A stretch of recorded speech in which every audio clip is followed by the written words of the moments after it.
The story began with our protagonist Leo, who had always been confident about his dexterity. But he stuck out one day in front of the whole school because his awakened stats were all 1 and he had no occupation either. He had the garbage status called as Jack of all trades, which who knows what it does. Leo was shocked as he thought life was cruel for him, and that day he also suffered losing his best friend who called Leo trash for his skills. As we see some time before this happened, the students of the Royal Pioneer Academy were gathered at one place, and the purpose of this academy was to produce outstanding individuals. This academy ran from the budget provided by all the supporters who sponsor the academy with high expectations from it. This day, the principal Doran announced to all the students that they would now commence the ability awakening ceremony for the students. He then instructed the vice president, Yesman, to utilize the ability and informed everyone that those students who achieved amazing achievements would be rewarded with tons of money from the academy. Leo was really excited about this day, when his life in the academy was about to begin as a first year of class 20. He could see there were many freshmen out there who seemed skilled enough, so he was curious how his life would go among everyone else. Now, Yesman continued the announcement and he asked students to come up to the stage when their names were called, then put their hand on this goddess statue, which would show their stats on the crystal bowl. Leo realized his class was the last one to compete in this ceremony, and his best friend named Vice mentioned he couldn't wait to see how it would go and what status they would receive. Leo replied he was actually a bit nervous, since he used to be average in both academics and sports. So, the only reason he got into this ceremony was thanks to the support he provided his friends with his dexterity. Vice told him not to underestimate his potential, and he showed a lucky charm which was actually made by Leo for everyone else. Leo gave it to everyone as signs of their friendship, and there was no student who didn't like the necklace-like charm he made. Everyone remarked it suited them so much, and they believed if they had Leo in their class then there was no doubt they would become number 1. Leo's friends assured him they would remain friends all the way till the end, and Leo believed he could definitely get through anything as long as he had their support. He was happy to have friends like them, and Vice gave him reassurance they were friends forever. Soon, Vice was called out to come on the stage and he went off for his turn with a positive mind. When Vice put his hand on the statue, his awakened stats showed up and surprisingly he had the professional of Sage, with all of his stats as 100. The occurrence of someone awakening as a sage was a really huge deal, so it was obvious everyone was surprised by his stats at 100, when even the average stats were around 10. Other than that, his skills were considered out of this world, and Vice was really proud of himself. Whereas the ones who were even more proud were Doran and Yesman, as they thought they wouldn't have to worry about money anymore since their sponsors would definitely sponsor a class with a sage like Vice. Then Vice cheerfully claimed that he was not the only one who was strong in class 20, so he initiated that he would like to invite his amazing friend Leo on the stage. Leo's friends encouraged him and wished good luck for his awakening. Vice himself escorted Leo to the stage and he happily announced that his friend Leo was a very dexterous person and he even made the necklace he wears as the symbol of their friendship for everyone in the class. Vice claimed their friendship would last forever with that necklace on, and Leo liked how things were going for him. He felt stupid for worrying about this ceremony, and he believed his friendship would never waver no matter what. But when he touched the crystal, it displayed his stats with everything set at a mere number of 1, and he had no occupation either. His main skill was Jack of all trades, which sounded very trash-like. Leo's world was turned upside down, as students began chatting that Leo's skills were just too trashy. Vice heard them and to Leo's surprise, he took off the necklace which was a symbol of their friendship and crushed it under his foot. Leo was shocked trying to understand what was happening, whereas Vice just smiled and said he was mistaken as the amazing friend he was talking about was actually Monson from their class. As Monson came to the stage, Leo was trying to ask Vice what was happening but his classmate Monson just threw him out from the stage all the way to the back. Leo hit the wall after being thrown, and he realized that everybody removed their necklaces he gave them. Leo sat there depressed as he just lost everything he had, his friends. Meanwhile, the vice principal Yesman announced on stage there seemed to be trash mixed together with them. But now that it was sorted out they would hand over everyone their starting kit for each profession. He proceeded that now they would be looking at the ranks of each class, but suddenly Vice asked him to hold on and made a suggestion that he and all of the class 20 would like to have a class trial of exile. Leo didn't expect Vice they would go so far to hold a class trial of exile, which was a political system where the student who receives the most votes within the class would get exiled. Then the exiled student would be transferred to a special training class, which was basically a place to throw trash students in. But this political system was actually forbidden to use during rankings. But here Vice was trying to abuse his authority as sage to use this system to exile Leo from their class. It was the first time anyone used this trial during a school ceremony, and soon they began voting. After that, it wasn't surprising at all that all the students raised their hands to vote which student to exile in just one round. And with this, Yesman declared the result, which was to exile Leo from class 20, and he was then transferred to the special training class. Leo didn't want to bother himself with this since he saw it coming, and after he was transferred, the vice principal Yesman reported they would now announce the class rankings. He got everyone's attention on the board, and soon it showed the rankings of each class, with class 11 being on the top, followed by class 2, 19, 7, and class 20 at the 5th place with C rank. Yesman was pleased to see these rankings with class 11 on top,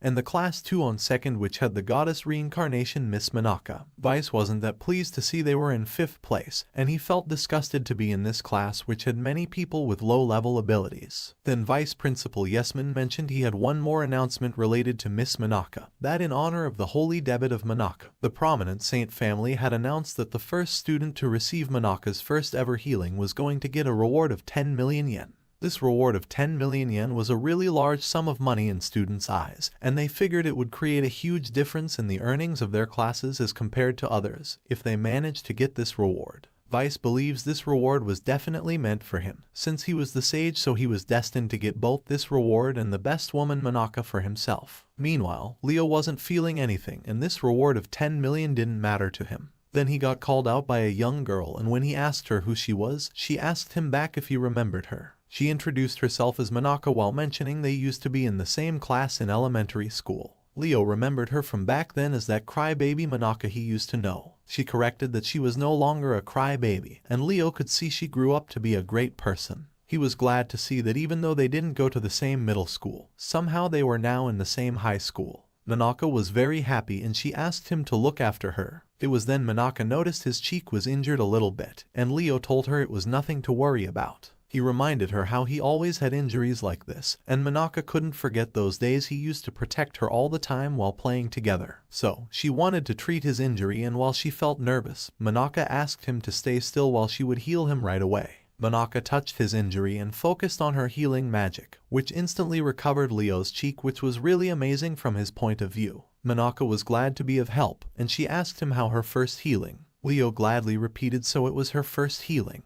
and he realized it right away while Manaka was like nothing was odd about this. Leo could feel stares at him, and he wondered why everyone was so quiet suddenly. But from the looks of everyone's face, it was more appropriate to say they were shocked, including the vice principal and Vice, as the admired saintess Manaka just gave her first ever healing to that garbage Leo. Meanwhile, Yesman and Principal Doran were on the verge of fainting as they shouted just why this had to happen now. Vice couldn't get why Manaka would heal someone like that trash Leo, as he was about to fall out of dizziness. The students began questioning Vice why he had to exile Leo this early, because if he were to be still in the class then they would have gotten 10 million yen under their class's earnings. They called him a jerk and asked to take responsibility for this by canceling the exile. Vice told them to shut up because they also agreed to the voting, and now they couldn't cancel it because it was already decided. Leo knew these guys just dropped axes on their legs, but Manaka couldn't get what was going on. Leo was about to tell her, but then two girls named Nezuko and Shinobu called out Manaka's name,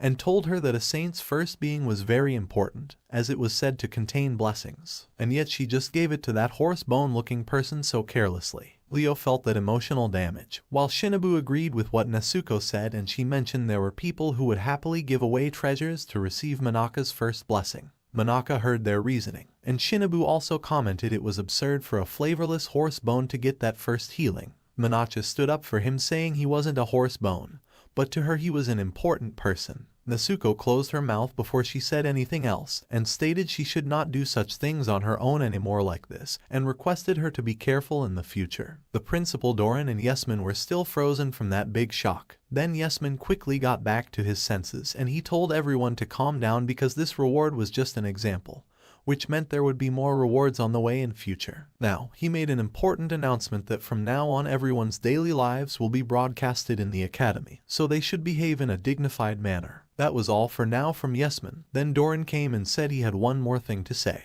He informed everyone that he only wanted students who could continue to earn money, and they would be seen as excellent students in their eyes. while those who couldn't earn were just a failure. And if anyone dared to slack off, Doran would step on them without any mercy. He left them serious advice to prepare themselves, while glancing at Leo. Yesman followed up saying he was touched by the principal's determination, after which he announced they would now hold a buffet party which consisted of the capital's finest food. However, they told Leo to leave immediately and he had no choice but to set out on his own. Leo walked towards the forest and figured their academy was surely surrounded by a lot. Here the academy taught students by making them live independently after the entrance ceremony. There was no dorm or school food, so from now on all of them had to work with their classmates in order to survive. Yet Leo was here all by himself. Moreover, he didn't have any occupation either, and in his stats only his dexterity was high points. Not just that, but his skill jack of all trades mentioned dexterous growth, body and career as his ability. The abilities were described that he could take advantage of his dexterity by converting dexterity stats into other skills. Leo was puzzled because they weren't taught anything like this in middle school, so there was no way to know until he tested it out. He figured he should try exchanging dexterity for his life stays, and just like that his dexterity was consumed by 100, and it instead increased his health points by 1000. Leo was amazed because having 1010 horsepower suddenly was really unbelievable, and he couldn't help but try to do something else too. After that, he used many dexterity points to increase points of his other skills he deemed necessary for now. One of them was his senses, so Leo could now hear some guys talking to each other that they surely had a lot of food. Leo wondered where this voice was coming from because there didn't seem to be anyone around him. At the same time, the students whom Leo heard were actually in the academy castle, and one of them told the other one that he spotted that renowned trash. They began making fun of Leo from here and thought of trying to scare him by shooting a show at him, like a game. Leo was still trying to understand where the voices were coming from, while that student aimed his arrow at Leo, and once he was set, he shot it with a high speed. However, Leo just caught that arrow coming at him with his bare hands, and stumbled a little thinking who shot this at him, while those students looked at him with their scope. They were shocked to realize Leo just caught the arrow as if he was some martial artist, which shouldn't be possible for a trash. Leo saw those students and he wanted to stop them from doing ridiculous things like this by paying them back, as he throwed that arrow with his hands. The arrow went all the way to the castle and it went through between those students and even made a hole in the wall. Those guys called him a demon to be able to throw it back this far without even a bow. Leo heard them and he figured this must be enough for making fun of him, and anyways he got to witness his power himself. After increasing his senses, agility, muscle strength, and focus, he felt like it wasn't his body anymore, but for some reason his fingers felt a little harder. He wondered if he could get his points back to dexterity, and after trying it out Leo was really happy and more excited than ever because with this, he could do anything. Now he was curious about more skills, then a window appeared telling him the number of available occupations he could use anytime.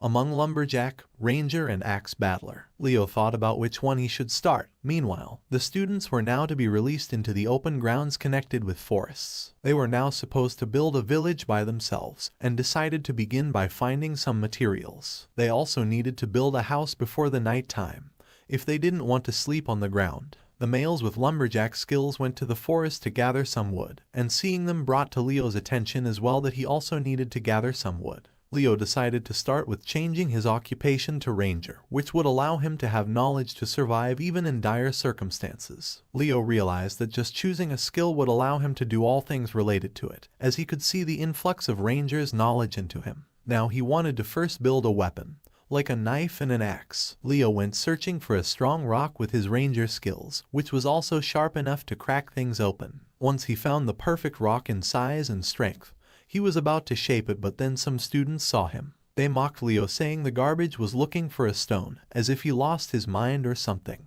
Leo let them say whatever they want because he prioritized his task for now. The stone he picked cuts perfectly like he wanted it to, and just like that he sharpened the rock and tied it to another wood with rope. He successfully created his stone axe, and he was surprised when he looked at his own stats. Leo noticed he hadn't done much, but somehow he leveled up from this experience, and his dexterity points also increased by 100. Leo saw it as a miracle, because when a person level ups, their stat points increase only by 5 at most. He also got a new occupation of appraiser, and to check it out, Leo changed his occupation from ranger to that of appraiser. He wanted to check out how much this axe was worth, and after using appraisal on it, Leo learned its quality level was 10 and it also had a few extra bonuses with it, which allow it to cut trees a few times better than an iron axe. Leo was impressed by the bonus and shouted it was amazing. His voice caught the attention of other students, who wondered why this trash was getting excited over a stone axe. They mocked him, saying he was like someone from the ancient times, and might just pee himself if he were to see a fire being lit up. Leo realized he would be picked up like this on a usual basis now, so he didn't care and just walked away while changing his occupation from appraiser to lumberjack.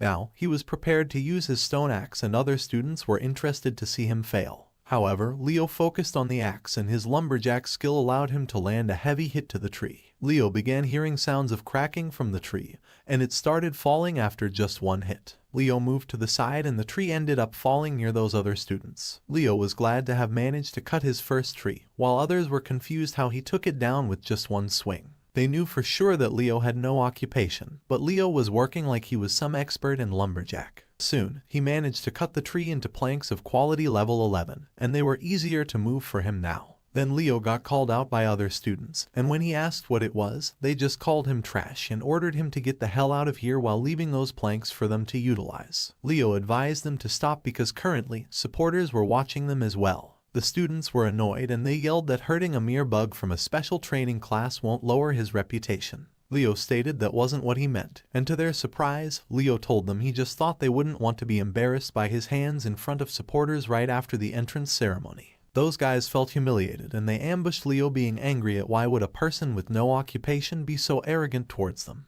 They decided to just beat him up, and Leo figured he had no choice left. So, he accepted their fight and changed his occupation to axe battler. Leo used his battle skills to deflect all the weapons of those attacking students, and right now he was a professional axe user. All those guys were shocked to have their iron axes broken by his stone axe, and they couldn't process just what happened to them. The students were proud of their class being higher, but now they didn't care anymore and thought of just killing him. But they got goosebumps when they saw Leo was sitting close to them, and he asked them just who they were going to kill again. The students looked at each other, and they began running away with tears and snots on their faces. Leo stood up and he saw the level up light again, and he got another new occupation added to the list named carpenter. Leo was glad this occupation came out at the right time, because with this he would be able to make a house by himself. Now, since his occupation was changed to carpenter, Leo went to start building a house. But with that said, the amount of wood he collected wasn't enough and he also needed to come up with a way to move this. Then he got an idea and crafted a cart to carry the wood. Now he just needs to get some high quality wood enough to build a house out of it. Meanwhile, other students were also in the process of gathering more wood.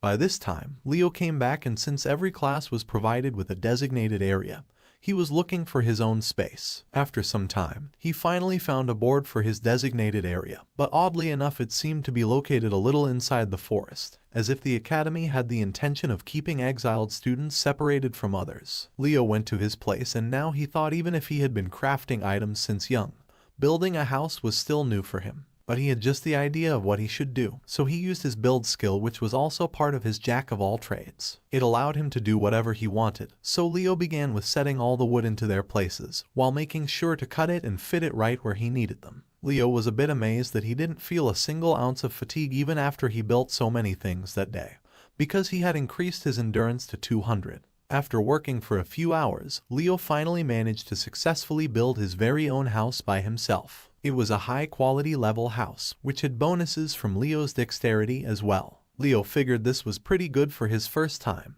Then his friend Saint Manaka arrived there thinking Leo's house was looking amazing. She was surprised though that he finished it even before noon. She praised him for being incredible and amazing, so she couldn't help but adore his work. Leo asked her if she really liked his house that much. Does she want him to build her house as well? Manaka asked if it was okay with him, to which he agreed and told her to wait a bit while he got her the necessary materials. Manaka agreed and waited patiently until he got these things done. Meanwhile, at the Royal Academy's principal office, Vice Principal Yesman and Principal Doran couldn't believe that Leo turned out to be Miss Manaka's childhood friend, and they figured if this continued, their plans regarding having one of the students use the prize money, and then have that same money end up in their pockets would fail, because the exiled students don't come under their students list. Doran then asked Yesman if he had the next prize prepared, To which Yesman agreed and informed Doran about the next prize to be given for students who build a good house first, and for the first student to level up. Doran smiled as he thought they might have those prizes soon in their pockets, considering that many students have already started building their houses. Yesman agreed with him and mentioned that they would have 20 million yen in their hands if this prize was achieved by one of their students. However, here our protagonist Leo had already built his house and now he was on his way to build a second house for his childhood friend Manaka. She felt nostalgic to be walking next to each other while talking,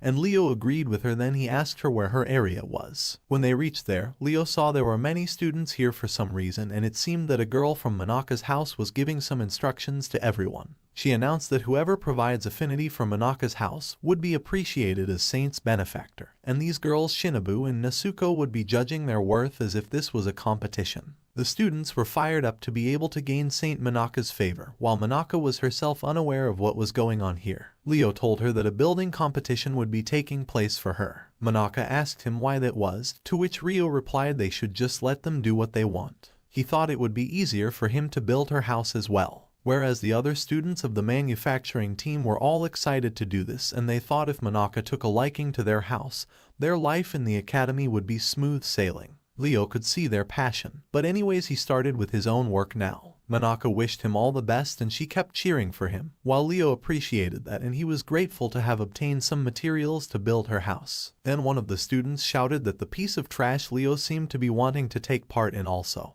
and they began mocking him, saying that poor thing should be aware of his own occupation. They told Manaka she didn't need to look after him just because he was her childhood friend. Manaka asked Leo if he was okay, to which he just replied it was okay and told her to pay no attention to them. He knew this was unavoidable, so keeping that aside, he activated his carpenter skills and began with his work. On the other hand, the manufacturing team was trying to make their own contributions, and their leader thought since they would be making a house for Manaka, they should go for a bigger house. Suddenly, the workers pointed out to their leader to look behind him, and when he turned back he didn't expect there would be anything in that direction except that trash Leo. But he was jaw-dropped when he saw Leo was working rapidly and building a large house all by himself, and he thought there was no way a guy with no occupation would be able to make something that extravagant. Nezuko mentioned it to Shinobu as they were also amazed to see Leo's working progress, whereas Leo was just casually progressing his work casually. The manufacturing team's hopes were all crushed as they couldn't fathom why a jobless person was able to build such a big two-story house of high quality. After seeing the house Leo made, Saint Manaka was amazed by it, and Leo informed her that when he was searching for a material for the house,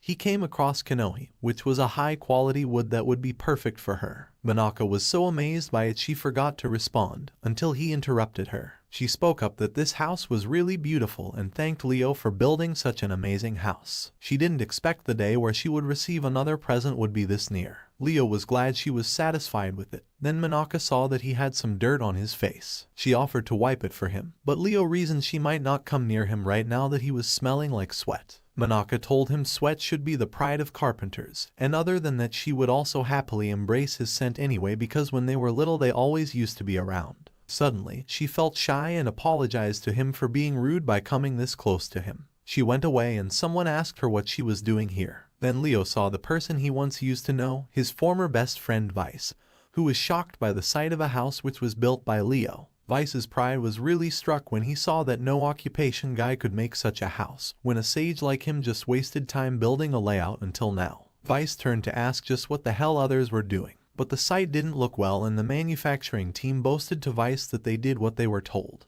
They asked Vice why their house was so different from Leo and mentioned it was a bad idea to exile Leo after all. Vice told them to shut up and exclaimed he was a sage, so no matter what his decisions were always right. And the reason why the cabin looks like trash was because of them. The students asked him why he was making it their fault now, and it caused them to argue for a while. Leo was done with his work, so he decided to take a look at the other houses. He kept using appraisal skills to check them, but all of them were so low-quality houses that a smallest shake could break them. Then some students asked Leo what kind of tricks he used in order to build that house, because there was no way a trash like him could make a house like that. Leo replied even if they say that he did make the house. Then the student pushed him while yelling at him to tell them. Leo noticed he just got pushed to the house they built, which was enough to crack the whole house and make it collapse. One house collapsed, made another break, and it repeated until all of the houses around them crumbled into a pile of dust. Leo was startled a bit, whereas others including Vice were all traumatized by all of their hard work being wasted like that. All the students felt terrible because all the hours they spent building them vanished, and even now most of them blamed it happened because of Leo. Leo knew it wasn't his fault, so Monaka arrived there after hearing all the sounds. She saw the whole mess created around there, and Leo stated it would be better to leave them alone. Then Monaka asked him if he could tag along with her in showing the house he made for her to her classmates. Leo didn't mind it if he wouldn't be a hindrance, and just like that they went back to Monaka's house. Monaka introduced everyone to her house's nice entrance, and she let them know in advance it was made by Leo. She introduced him as an amazing person, which made Leo happy. Then Nezuko and Shinobu came closer to him to say they would have never thought that he was the one who built this house, and the fact it could fit even 10 classmates was really awesome. Then Leo stated he made the house like this since he knew all of Monaka's classmates were girls and he thought it would be safer that way. Nezuko and Shinobu were surprised, whereas Leo completed his sentence that he kept both Shinobu and Nezuko in mind as well. Nezuko never thought a guy could be this considerate, and Leo took it as a compliment. But Nezuko added he shouldn't get ahead of himself because she just thought of him only a tiny bit better, like from a horse's bone to an actual horse. Now, they thanked him for his help, but since this house was Monaka's now, he should get out and don't get any closer to Monaka from now on. Leo couldn't get what these girls were thinking, until they sighed inside and began being honest that this house had a really amazing smell to it. But Nezuko didn't like the fact this house was built by Leo, however it was very soothing for them. Leo on the other hand could hear them, and now he wondered what he should do now. At the same time, the vice principal Yesman called out the principal to look at this amazing 2-story house, and Doran couldn't believe that students managed to build it so well, considering the tools and materials attainable right now. However, they didn't know why most of the houses here were destroyed, but keeping that aside, Doran thought that the student who built this house must be truly the embodiment of a golden egg. They entered the house thinking who could have built it, and inside they found the first year's class 2 students. They thought it was work of the Saint Monaka, or Yesman had another idea and asked her if this house was perhaps gifted by one of the boys. Monaka agreed it was the case and the person she admired the most built this house for her. Doran and Yesman were enchanted with those words as they thought of getting more money through it, so they quickly asked her the name of that boy.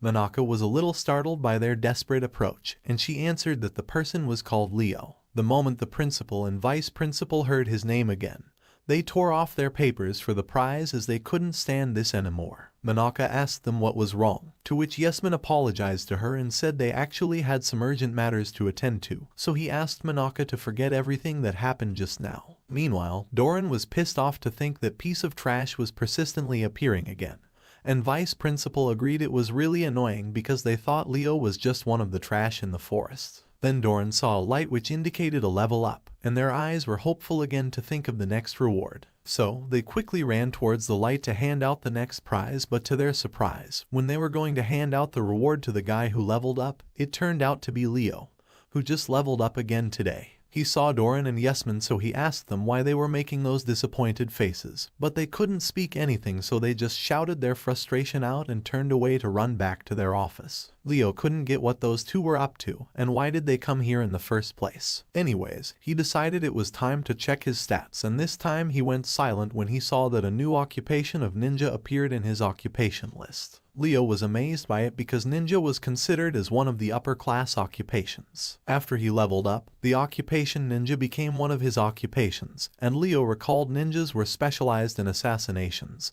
and their origin could be traced back to the Eastern Kingdom. He recalled that Shinobu from Monaka's class was also a ninja, and she was pretty amazing so far as she saw her. Now, instead of thinking about it, he just changed his job to ninja to check it out. Leo took a part of log and decided to make some shurikens out of it first by chopping it. After he was done with that part, he made some high-quality level shurikens with high power and precision. Leo set the tree in front of him as his target to try shurikens and threw them out like a true ninja. The shurikens went smoothly and hit the tree, which got Leo's idea of how sturdy these were. Next, he chose the other tree as his target and it went smoothly like before as well. Then he heard some sound, and when he looked back, he saw some students came out asking if this was his place. Leo asked them if something was wrong, to which the student in front now replied by taking out a stick and claimed he might make an exception to give Lo his flame. Leo didn't get what he wanted to say, and the same for other students with now who wanted to have some flame for surviving the cold of the night later. Now told them not to panic, as he would make sure to teach them the same later on. Leo was silently standing while playing casually with his shurikens, then now began chanting spells for fire magic. It didn't work out in the first attempt, so now smiled it off to save his face, then again used fire magic repeatedly until he lit up the stick successfully. He boasted about it and told Leo if he bowed down in this instance,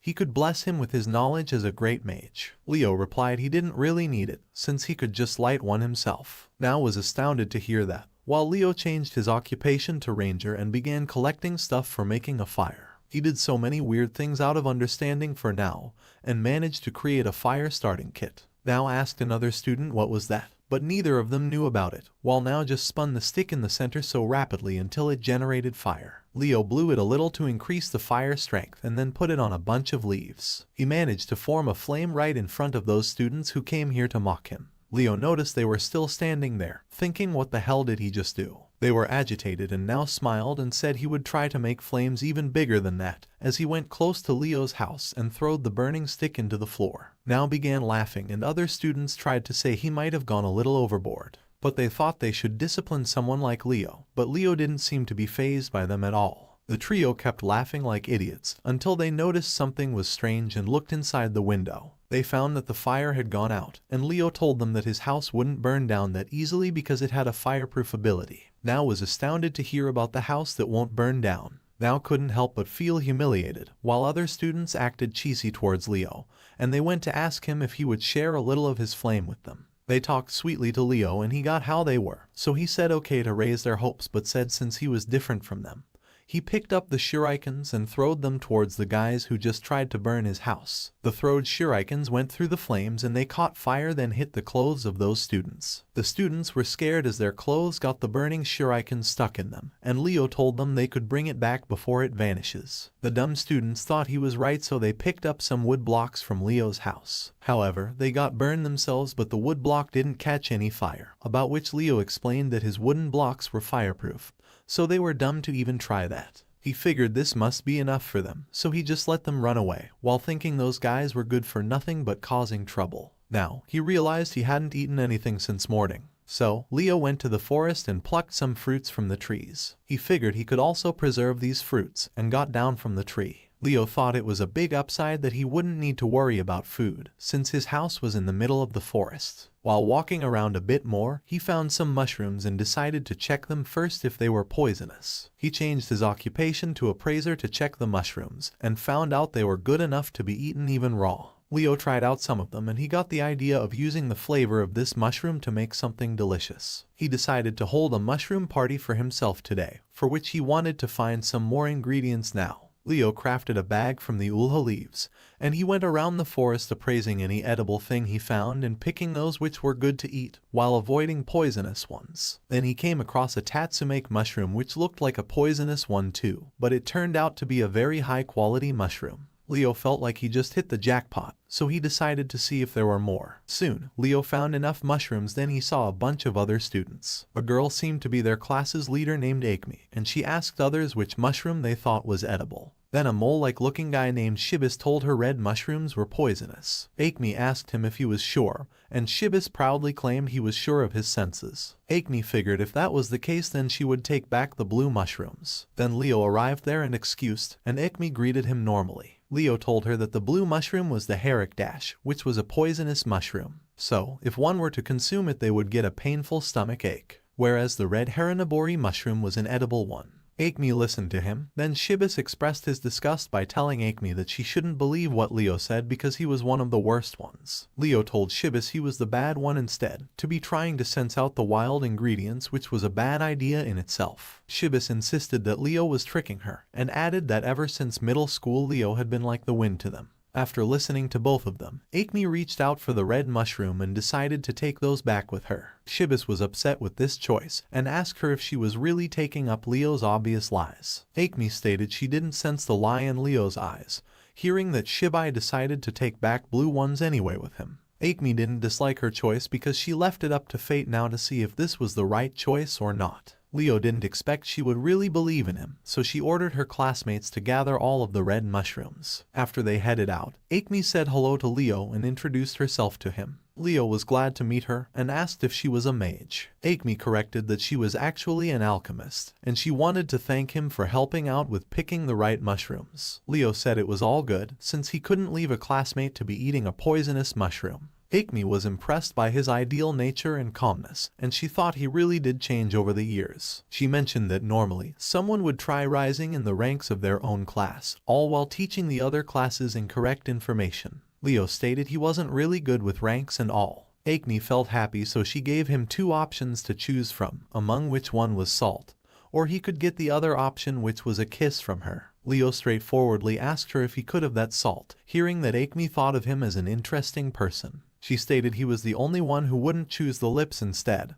and once she gave him the salt, she gave him a surprise kiss on his cheek. Leo was caught by surprise seeing her so close, whereas the other classmates saw Akemi kissing him, which left them in shock. They thought this must be an illusion, while Akemi looked at Leo and told him she would have to go now. She informed him before leaving that a kiss from someone in her family was said to harbor good luck, so he might get some now. Leo was flustered hearing that, whereas the guys from her class collapsed with tears in their eyes. Leo ignored those guys, then he saw a light fall upon him to level up again. He hadn't thought that a kiss would also level him up, so it must have really brought some good luck. While walking back, Leo still remembered the kiss from Akemi, and he felt a bit odd to witness that even a kiss could cause a level up. Now, his dexterity increased from 900 to 1000, along with him getting a new occupation of a stone crafter. Leo was excited to test it out, and since he just got some mushrooms, he decided to go and make something for lunch. He figured he would try his hand at making a kitchen with his new occupation, stone crafter, which would allow him to craft things out of stones. Leo collected some stones and other things as ingredients and began crafting them.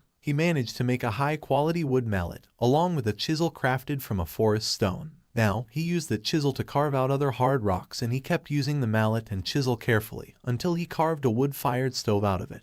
The forest stone stove was of high quality, and due to bonus from Leo's skill, its fire would be long-lasting. Leo couldn't wait to see how delicious tatsumake he could make from it. He cooked them over the flame along with other ingredients, and once they were ready, he added some salt to it, which he got from Akemi before. Leo smelled the delicious aroma, and after taking a bite, he was really moved by the delicious taste of them. He could see why they call these mushrooms the king of mushrooms, and the other mushrooms wouldn't be this delicious. He ate properly until he was stuffed, and at the same time, Doran and Yesman arrived there in haste. Leo asked them what was wrong, to which they asked back if he really found a tatsumake mushroom. Leo agreed he did, and he remembered that must have heard or seen it through that broadcast of each student. Yesman told him there actually had been an overflow of inquiries from their sponsors, so he asked Leo to hand those mushrooms over. Doran offered Leo that if he gave him those mushrooms, he would do whatever in his power to get Leo out of the special class. Leo knew it was a good offer, however he was already at those mushrooms. Doran and Yesman were left frozen as their hopes to have some tatsumake mushroom vanished into thin air.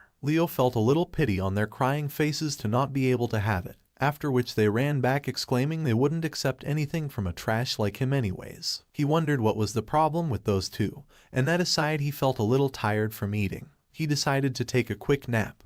Then he held up and recalled those guys who came to cause trouble before. Leo changed his occupation to ninja, and he went over the tree to sleep, so that no one should be able to distract him now. It was lovely weather. He slept well, but after some hours, he was woken up by someone calling out his name. Leo realized he slept better than he thought. Then he called out Manaka, who was looking for him. She was startled a bit, then she found him on the tree, then asked what he was doing up there. Leo said he could ask her the same about what she was doing here at this time of the night. Manaka replied she came here to properly thank him for building the house by who knows what. But either way, Leo told her she could have done that next time they met. Manaka told him she actually made him some dinner as thanks, and Leo was thankful for her. Manaka giggled seeing him up there, because it has been a while since she saw him climb a tree and all. Now that she mentioned it, Leo agreed they always used to be together. He asked in that case if she would like to climb up here as well, but Manaka found it hard, thinking she was grown up now. Leo mentioned it was his fault for forgetting that, so he came down with a jump and told her to wait a second. He made a ladder in the blink of an eye, and then asked her to come close as he would help her climb. She wasn't sure about it at first, but when she saw his smile, Monaka prepared herself to climb as well. He told her to be careful while helping her climb, and once they were on the branch of the tree, she opened the dinner and Leo's impression was good on looking at it. He asked her if she got this meat and vegetables herself, to which Monaka replied there was actually a party after the school entrance ceremony, so she just took some food for him, while some other people also did the same. Leo was glad and he began eating right away, tasting the amazing soup. Monaka helped him by cleaning something which got on his mouth, but after being so close she felt something which made her flustered and get away from him. She mentioned if she could ask him something, to which he agreed and told her to proceed. Monaka mustered up the courage and asked if what she heard about him being kissed by a girl from class 6 was true. The expression on her face was worrisome as if this news was hard on her, but suddenly after she completed her question, she forgot they were on a tree and slipped from there. When Monaka was falling down, Leo quickly jumped down without caring about the soup and caught her in midair. After some minutes, she regained consciousness and realized it didn't hurt, then she found herself being carried by Leo. Monaka was feeling extremely nervous and shy in his arms, and she thanked him for the save. Leo told her she didn't cry that day, which got him thinking that Monaka had surely changed from when they were kids and she used to hurt herself and cry a lot. She felt awkward and exclaimed she wasn't a baby anymore, then puffed her cheeks. Leo figured she was right, and then Monaka mentioned if it had been a while since he had carried her. It felt nostalgic to her and Leo felt the same, so he said might as well carry her home like he did back then. Monaka was startled to hear that, and he told her not to worry. After that, he began walking while carrying Monaka in his arms, and she seemed to be happy about it. When she noticed they were almost there and mentioned that a lot of students would see them like this, Leo thought she wouldn't want that, to which Monaka replied she just didn't want to be a nuisance to him. Leo told her this was fine and she didn't need to worry about bothering him. As they kept going further like that, all the first-year students of the academy kept looking at garbage Leo carrying the Saint Monaka and they wondered why the hell was he allowed to do so, instead of the hero. They damned this sight and mistakenly broke their house in anger. Monaka was feeling a little awkward but she liked being carried by him, and once they made it to her home, Leo put her down gently. Monaka thanked him a lot for bringing her all the way here. Leo wished her good night and said to see her tomorrow. After that, he headed back to his house and there, he noticed a familiar scent and when he looked inside, he asked the person inside what she wanted from him. That person turned out to be Shinobu and she seemed to want something from him. She called him a filthy villain and said he surely had some guts to get closer to Monaka again, whereas Leo was still in confusion. After that, on this weird night he asked her what reason she had to come here again. Shinobu called him a bad guy and Leo said it was his line because she was the one intruding his house. Shinobu said she saw it when he caught Monaka in midair before landing.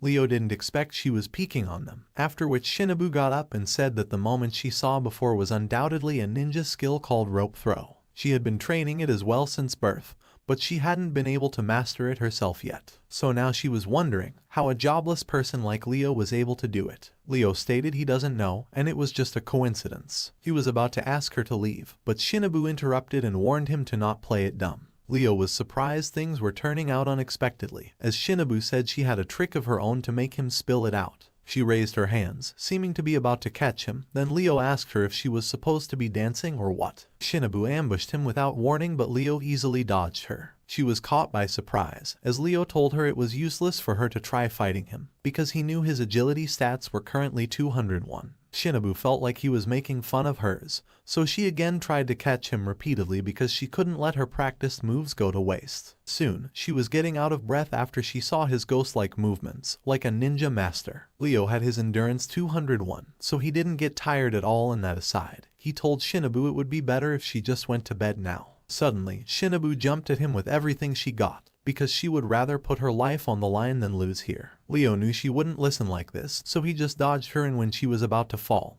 he assisted Shinobu by catching her before she touched the ground. After that, he held her up and Shinobu felt embarrassed to be helped by him. She looked at his face for a moment, and he figured he should just play along. So, he acted like this battle was a draw, so they should go to bed now. Shinobu misunderstood his words and she was shocked to get the idea that he wanted to do something to her in bed. Leo asked her what she was talking about, to which Shinobu mentioned there was only one thing that happened to a female ninja, or kunoichi, once they got captured. Leo didn't have any idea of what she was saying, as she called those things betting techniques. He had no understanding of her words, whereas Shinobu was stressing over it. Shinobu got nervous and she accused him of planning to do those betting techniques to her, and Monaka as well. Leo thought she was worried about him troubling Monaka, so he assured Shinobu that he won't do anything to hurt her since he decided to go defend her in trouble because Monaka was a precious childhood friend to him. So, Monaka didn't need to worry about that because he also wanted to help her. He smiled while assuring her, whereas Shinobu was totally flustered and it was visible on her face despite trying to hide it. Shinobu got away from him and she said this was enough and she would let him off this time. She quickly went out of the window claiming to finish him off the next time she saw him.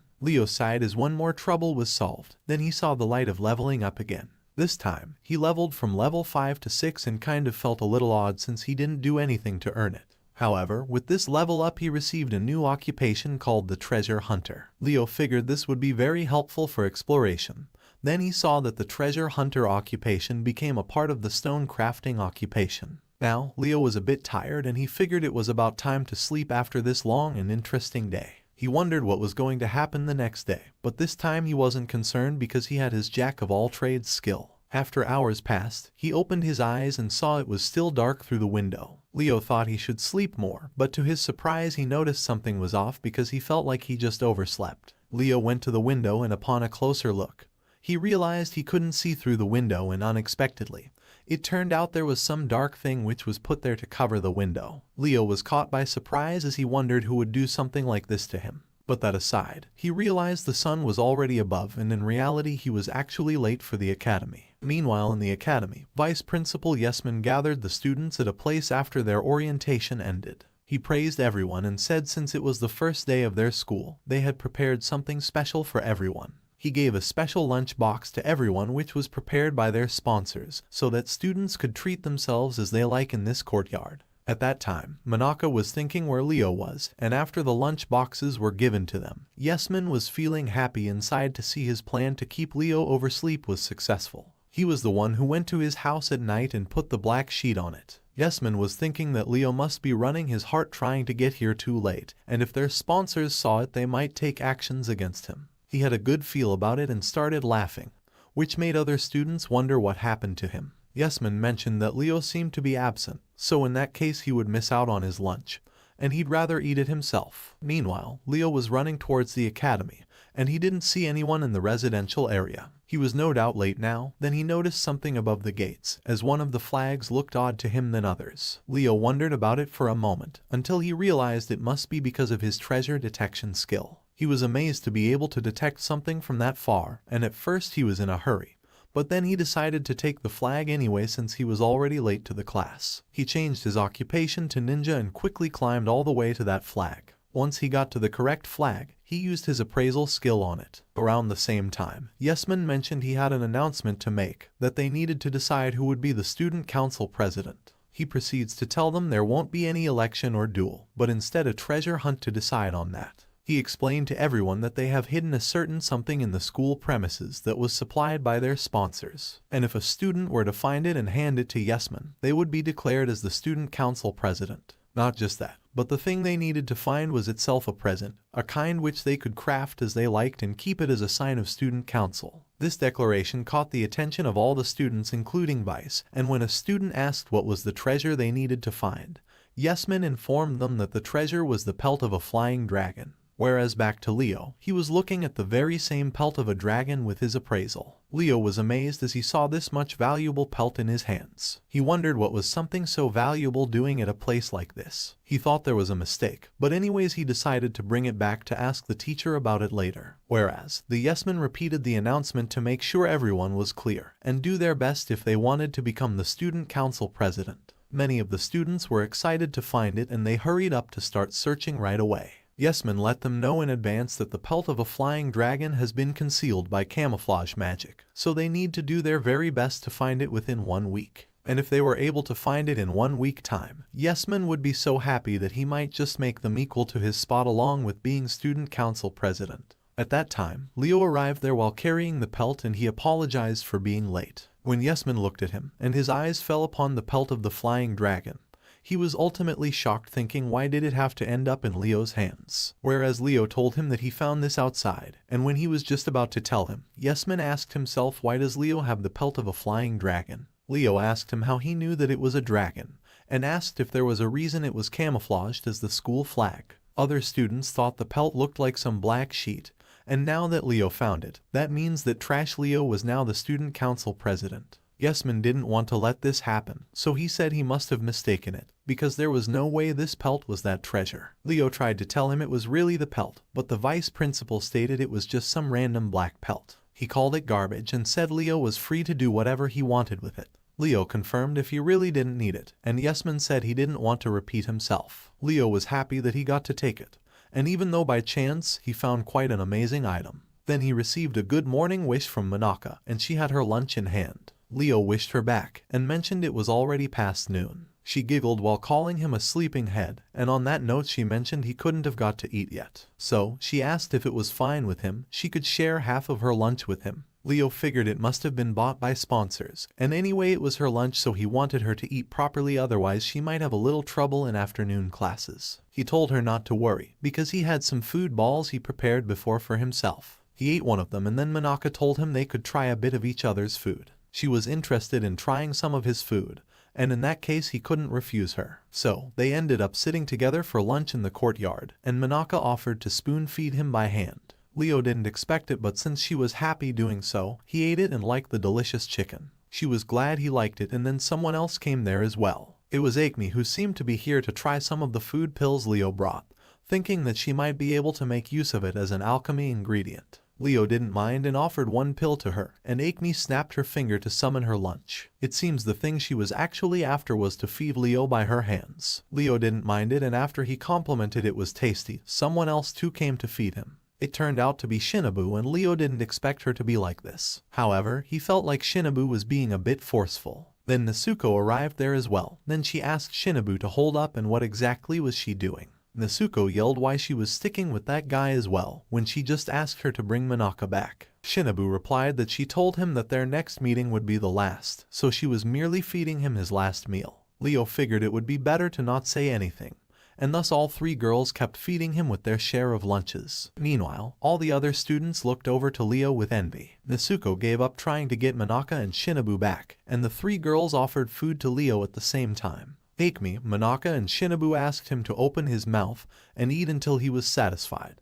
All the other students were feeling like dying by this sight, because that trash Leo got both Manaka and Akemi's attention at him. They felt so envious of this, while Vice just cleaned his specs, and he thought that due to working so hard he had started seeing hallucinations that Leo was surrounded by many famous girls. He tried to convince himself this was not reality, but others told him this was real, and other boys, Shibis and Monsen, hated this sight just as much. They began cursing Leo from afar. Then a girl came and asked those guys why they were nagging so much. This girl's name was Carol, and she claimed that Leo used to be head over heels for her when he was in her class, but seeing him now like this was just unforgivable. Shibis asked Carol if she was jealous or something, but she refused, saying who would like that guy. It just annoyed her that he was being too full of himself these days. She claimed that Leo was just a you to her, and yet those girls had the audacity to go near her toy. Now, Vice told them to stop talking nonsense and they should head out now. Carol mentioned where he was going at lunchtime, to which Vice replied it was obvious that they were going to go and look for the pelt of the flying dragon. Monsen said it was impossible for them to find it because of the camouflage on it. Vice said it was the case that only an average person were to look for it, but for someone like him, it won't take even one day. They began their search for the pelt, while Leo was being fed casually by them, and he still had that pelt of the dragon. Vice and other guys wanted to still go finding the pelt either way for Vice to become the student council president, for which the entire class devoted to the search even if it meant being absent from classes. Now Leo's stomach was full and he thanked everyone for their help. The girls sighed seeing he was done already. Then Leo went through another level up. Akemi and Manaka were amazed to see the light from leveling up this close, and Shinobu said the result of them flattening him has quickly shown effect. Leo was himself surprised as always of leveling up by just eating some lunch. This time, the new occupation he received was leather worker. After that, he recalled the Royal Academy's classes could be split into two groups, obligatory subjects and elective subjects. Leo figured all of the elective classes seemed to be in the afternoon, so for the next class he decided to attend the leather working class. He was amazed by his luck to be able to attend the class fitting his current situation. Leo was glad that he might just be able to find what he could make with this pelt. Meanwhile, back in the principal's office, Doran shouted what the hell does Yesman meant by letting that trash Leo get the pelt. Yesman stated he thought there was something suspicious about this situation, because they definitely camouflaged the pelt with magic and hid it in an inaccessible location. Doran shouted not to give such shallow excuses as he scolded Yesman for allowing Trash to become student council president. However, now the pelt already made its way into his hands. Doran ordered Yesman to find a way to retrieve it from him, and if he doesn't carry out this task properly, he will be demoted to an assistant teacher. After hearing this order, Yesman was in a dire situation. Then he got an idea and suggested they could counteract this with sabotaging. He suggested they find damage to the pelt so that Leo won't be able to use it, and once their sponsors come across the tattered remains of the pelt they had so graciously donated, Leo would be held responsible. Doran thought this was a brilliant plot, and Yesman asked him to leave it all to him. They were glad, thinking of finally being able to witness Leo's defeated expression next time. Meanwhile, Leo was finding the leather working class. Soon he found the classroom, and upon entering, he saw that most of the students were male here. He focused on finding an empty seat for now. Then he got called out by Yesman, and he told Leo that his seat was here on the floor all the way back. Leo mentioned it was just floor though, but Yesman shouted that was all he would get, so he should just sit down. Leo figured there was no choice, so he sat down on the floor. And soon the teacher came and wished good morning to the class. Since it was the first class for everyone here, the teacher introduced herself as Falafi, and she would be in charge of leather working and sewing classes. Leo felt a gentle aura from the teacher Falafi, and she announced that due to lack of students, she announced they would be having a joint session with the sewing class. Then the students of sewing class came into the leatherworking classroom, and it consisted mostly of girls in it. Leo saw the girls standing in the class. Then teacher Falafi asked everyone to get acquainted with each other and sit in pairs. Manaka was also among the students of sewing class, and when Yesman saw her, he quickly offered her a royal chair to sit. He mentioned that her beautiful embroidery would be on full display for their sponsors, so she should sit comfortably. But when she saw Leo sitting all the way back on the floor, Manaka smiled, and to his surprise she came near and sat down beside him. Manaka told the vice principal she was okay sitting there with Leo, which spelled trouble for Yesman because he couldn't let a saintess like her just sit on the floor. He knew their sponsors won't stand for such a thing, but Manaka reasoned both of them were students, so if Leo was sitting on the floor then she could do the same. And if Leo moved to a chair then she would also do so. This came out as a difficult thing for Yesman to permit, but Manaka insisted on that. Yesman couldn't speak anything against her, so hesitant with blood flowing through his eyes, allowed Leo to choose any seat he liked. Leo thanked him, and after that both he and Manaka moved to a proper chair and desk. Now that everyone was settled, Falafi commenced the beginning of the class and told the leathersmith to try making a leather cloak, while the seamstresses would be embroidering badges. She stated students would get the supplies they want from her, after which they would be required to hand over the finished product to the school. But just for today, the student with the best creation would be allowed to keep their creation. However, if anyone were to use their self-supplied materials, they were allowed to take it home regardless. Leo thought he could just borrow some tools now, but Yesman exclaimed that lending our crafting tools to the special class was forbidden. Falafi asked the vice principal if there was a rule like that, to which Yesman said he just added it now. However, he decided to make an exception for Leo and grant him one of his own tools. So, he gave him an enchanted iron needle and scissors to use for now. He made it clear that Leo wasn't allowed to use anything other than that, not even a thread from this classroom. Falafi said this was quite harsh because without thread Leo won't be able to make anything. Leo knew this was another scheme of vice principal, as he came towards him to hand out his scissors. Now, he told Leo if his pelt were torn and rendered useless right now, they could replace it later on, but that was obviously a lie. Leo took a breath and he called out vice principal and guessed that Yesman knew what that pelt was after all. Yesman tried to play unknown. Then Leo mentioned that just any ordinary needle and scissors wouldn't be able to cut a dragon's pelt, so since Yesman knew that, he lent Leo with some good quality magic tools. And most importantly, the fact that he had these tools already prepared meant that he must have known about his dragon's pelt and its properties beforehand. Yesman didn't have much to say, so he just slammed the scissors and shouted out of frustration. He told Leo angrily that he was free to do as he pleased, and left the tools with him to wait and see just how he would cut everything to shreds. Leo appraised the items, enchanted needle and scissors of good quality, and he gladly accepted them. Yesman didn't get to see any hint of worry on Leo's face, so he tried to worry him by mentioning that he still won't be able to do anything with pelt without any thread. And if he won't be able to do anything in this class, he would just become a laughing stock for everyone. The students began laughing, and when Falafi tried to excuse everyone, Manaka didn't like this at all and she got up to take a stand for Leo, but he told her it was fine and kept watching him. He went to the window and got outside through it. The vice principal asked him what exactly he thought he was doing. Or was he thinking of escaping after talking so big? Whereas Leo was putting his priorities straight, as he took a vine with exceptional durability and flexibility. Once he was sure of it, he cut the vine with a knife from the middle to make long pieces of it. Other students wondered what that trash was doing now, since from their point of view it seemed like he was just cleaning some random vine in the pond. Ray washed the vine and let it dry. To fasten up the process, he used fire to dry them up quickly, and other students thought, why was he doing all this unrelated stuff with their current class? The teacher Falafi herself wondered what Leo plans to do. Then Manaka said she was sure Leo would definitely make something amazing. She cheered for him, and in a few minutes, Leo figured it should have been dried up by now, so he checked it, then put together all the dry parts. By this point, students began having a little guess of what he was making.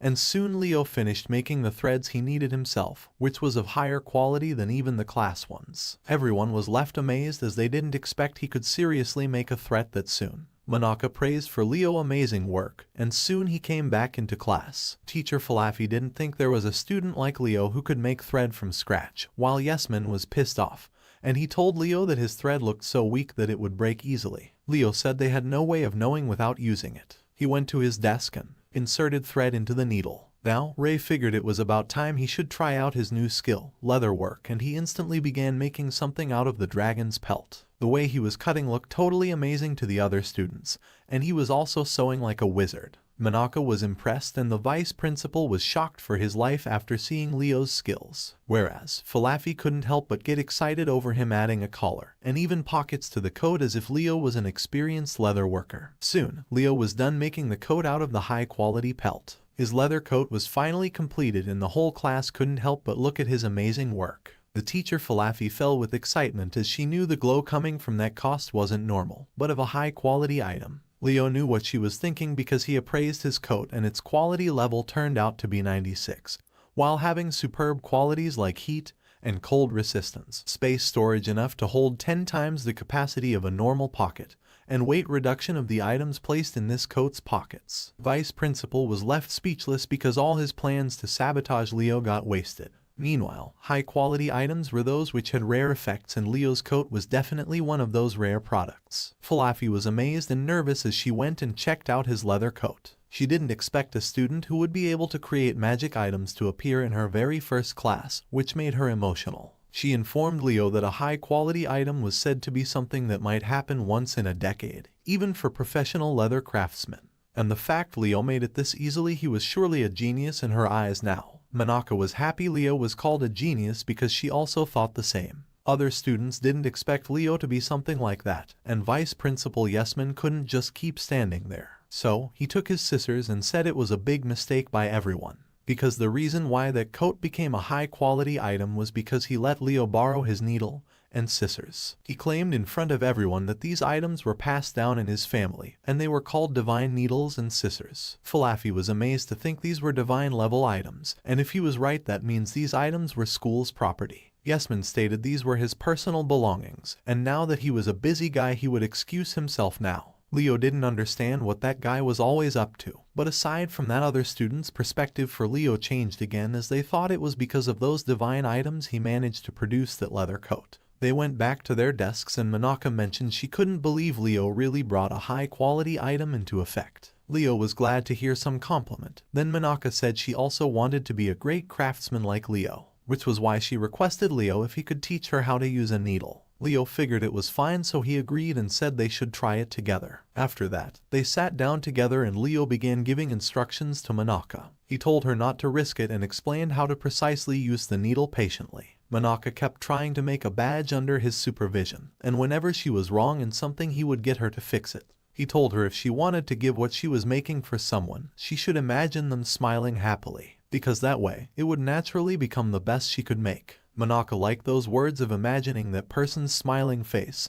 so she took a calm breath imagining it, and Leo figured she must be thinking of someone. After that, Manaka kept working with more focus, and soon she was about to finish it. Leo helped her in how to go on about final work, and he noticed that the teacher Falafi seemed to be eavesdropping on him, so that she could get some advice and note them. He asked the teacher what she was doing, and she replied it was nothing. Then Manaka was done, and she asked Leo and the teacher to take a look at the badge she made. Her badge looked really perfect and it was even glowing, leaving Falafi amazed to see yet another high-quality item. Monaka's crest turned out to be filled with her affection, and Falafi asked just how come another high-quality item was possible to be made in the same class. It caught the attention of all the other students, and Monaka was happy when Leo praised her for doing awesome. Monaka told the teacher it was thanks to Leo for helping her, because of which her badge came out so neat, and that was also why she asked Leo if he would accept this crest. Leo was a bit surprised and he asked her if she was sure about it, to which she agreed, saying it was Leo for whom she made it in the first place. Leo gladly accepted it and he noticed that the design on it was Monaka's family emblem. She explained that the heart shape represents the heart organ, and by giving it to him means similar to her giving him her heart. Leo didn't think of what she said later, but he appreciated the badge a lot and decided to stitch it to the coat. After that, Leo stitched it perfectly to the coat, and once he was done, his coat evolved to dragons and the Saintess coat. It was now blessed with Saintess Pure Love, which added more qualities to it, such as self-repair, which would repair the coat over time if it gets any tear, and it would also recover the wearer's health. Leo was astounded to see that even the quality level of the coat rose to 109. Then another student asked him what he just said. They had no idea what he was thinking, whereas Leo felt it was odd to see an item's level increasing on combining. And the fact that it reached above level 100, it meant that it has jumped to a royal craftsman level. He knew the presence of this coat would trouble them for sure. But either way, he tried the coat and Monaka complimented it looked great on him. Leo thanked her back for her help as well, and she felt the same since he was the one to guide her. Leo agreed with it. Then teacher Falafi called him out and said there was no longer anything that she could teach him, but she asked him if he wanted to choose her class once more. Later on, Yesman broke a statue of Principal Doran out of anger, then he quickly somehow fixed it back. Then the real Doran came there, and when Yesman was about to give him the report on what happened, Doran told him to forget that and said there was something more important to discuss. Yesman asked if something happened, to which Doran replied that he got to hear that Yesman possessed some divine items. Yesman was confused to hear that, whereas Doran just took the scissors he had while mentioning he couldn't have expected Yesman to have such super rare items. Doran was convinced these items were divine just from the word.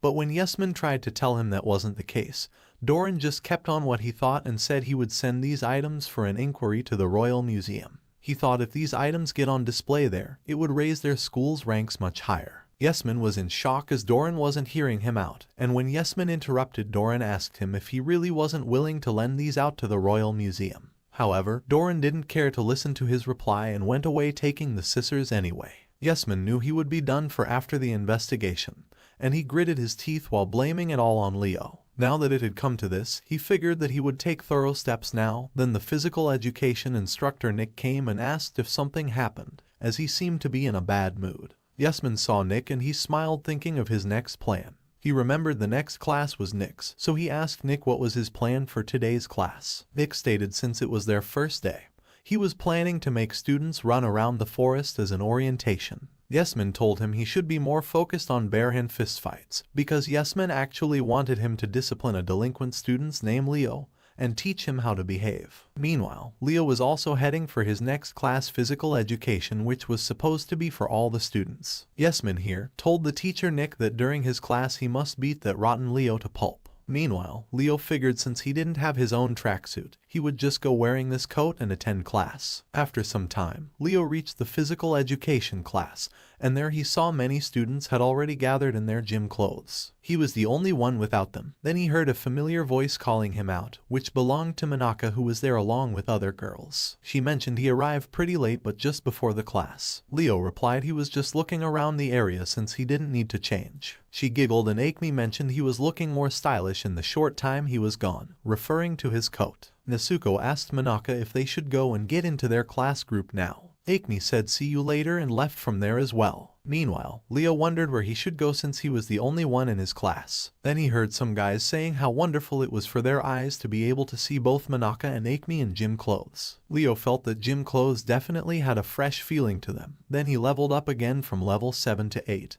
And this time there were 2 new occupations. One of them was a martial artist, and Leo figured this occupation surely held more that he couldn't see yet. So when he checked the second occupation, it said it would appear when he had used it multiple times. Leo wondered if that was one of those hidden skills, which exist in each occupation but only a few get to know their effects. However, it was said that hidden abilities were really powerful unlike any normal one. Leo didn't expect a jobless person like him would have it though, and it remained unknown how he should use it. Now, he changed his occupation to martial artist for now, which allowed him to be able to use all sorts of martial arts from karate, boxing to powerful techniques. Leo was excited to get a chance to use these skills. Then a voice called out to all the students, and it turned out to be their flashy physical education teacher, standing on his left leg while flexing the right one. He welcomes all the students to his class and introduces himself as Nick. The students were amazed to see Nick got some really amazing muscles. Then Nick told the students that there were some wide area spells applied to this academy. Among them, the first one was Unthirsty,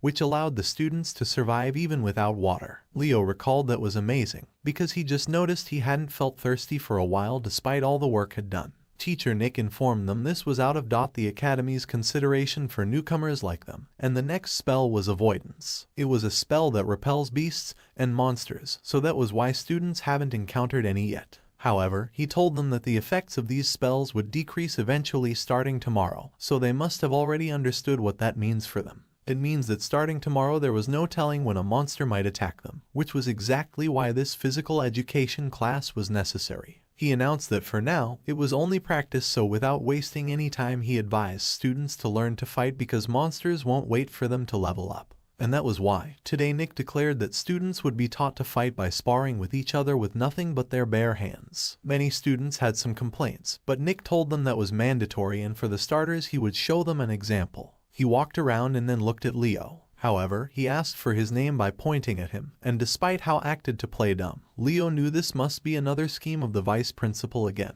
He replied to Nick that he must already know who he was, but Nick kept his act, saying he didn't think he was told the name of a jobless trash. Leo was sure now that Nick knew it all along. Then Nick asked Leo to step forward and said they would be sparring against each other. Leo agreed as he didn't mind it, and soon, both of them were standing in the middle with the rest of the students being spectators standing in circles. Many students knew that Trash Leo was targeted right away, and they were looking forward to him getting beaten to a pulp. They cheered for Teacher Nick to beat him to pulp, whereas Akemi said no matter what others say, she knew Leo was going to do something interesting. Monaka rooted for Leo to do his best, and Nick told Leo that as a display of his sympathy, he would let him take the first hit. Leo mentioned beforehand that he would take full advantage of that, and Nick told him to do that. Now, Leo didn't want to be mocked as worthless, so he used his dexterous body skill, and decided to convert the majority of his states to strength. Once he was done, he said beforehand when hitting the Teacher Nick. However, it seemed that he raised his strength to 2501, which was definitely an overkill.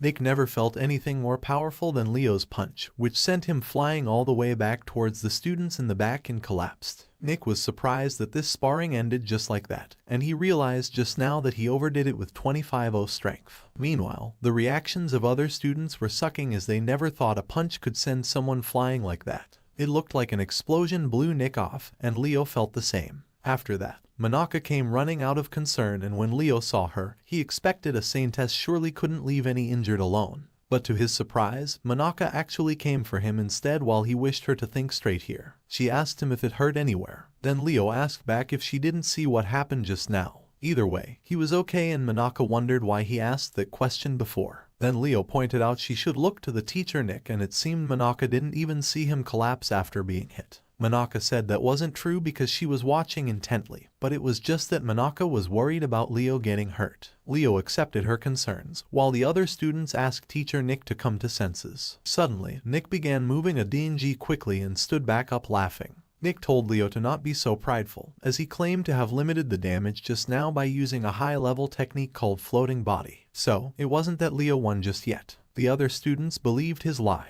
and they thought Leo wasn't that strong again. Then Leo noticed that there was nobody here from class 20, and it seemed like they were out there still searching for the flying dragon's pelt. Now, Nick came forward and he claimed playtime was over now, so he would get serious. Leo couldn't think why they were still going at it, to which Nick replied that he couldn't let him get away, or he still hadn't shown the example he wanted to show other students. He claimed it was now his turn to Leo, and Leo tried to tell Nick to wait. But Nick already charged at him, and Leo knew he should act repeatedly, so he put all 25-0 or strength points to toughness. Nick launched his strongest punch at Leo, and Monaka closed her eyes as she couldn't see Leo getting hurt. Then a forceful punch from Nick hit straight at Leo's cheek, but for some reason Leo didn't feel anything from it. He was feeling like his body turned to stone for an instant, while Nick was crying out loud for his fist as it seemed that he broke his bones in that punch. Leo wondered what was going on, because no matter how much toughness he had, he didn't expect his body would get harder or heavier. While he was wondering that, the students themselves were confused seeing why their teacher was the one in pain despite him punching that trash Leo. Some of them thought the teacher must have used some high-level technique again.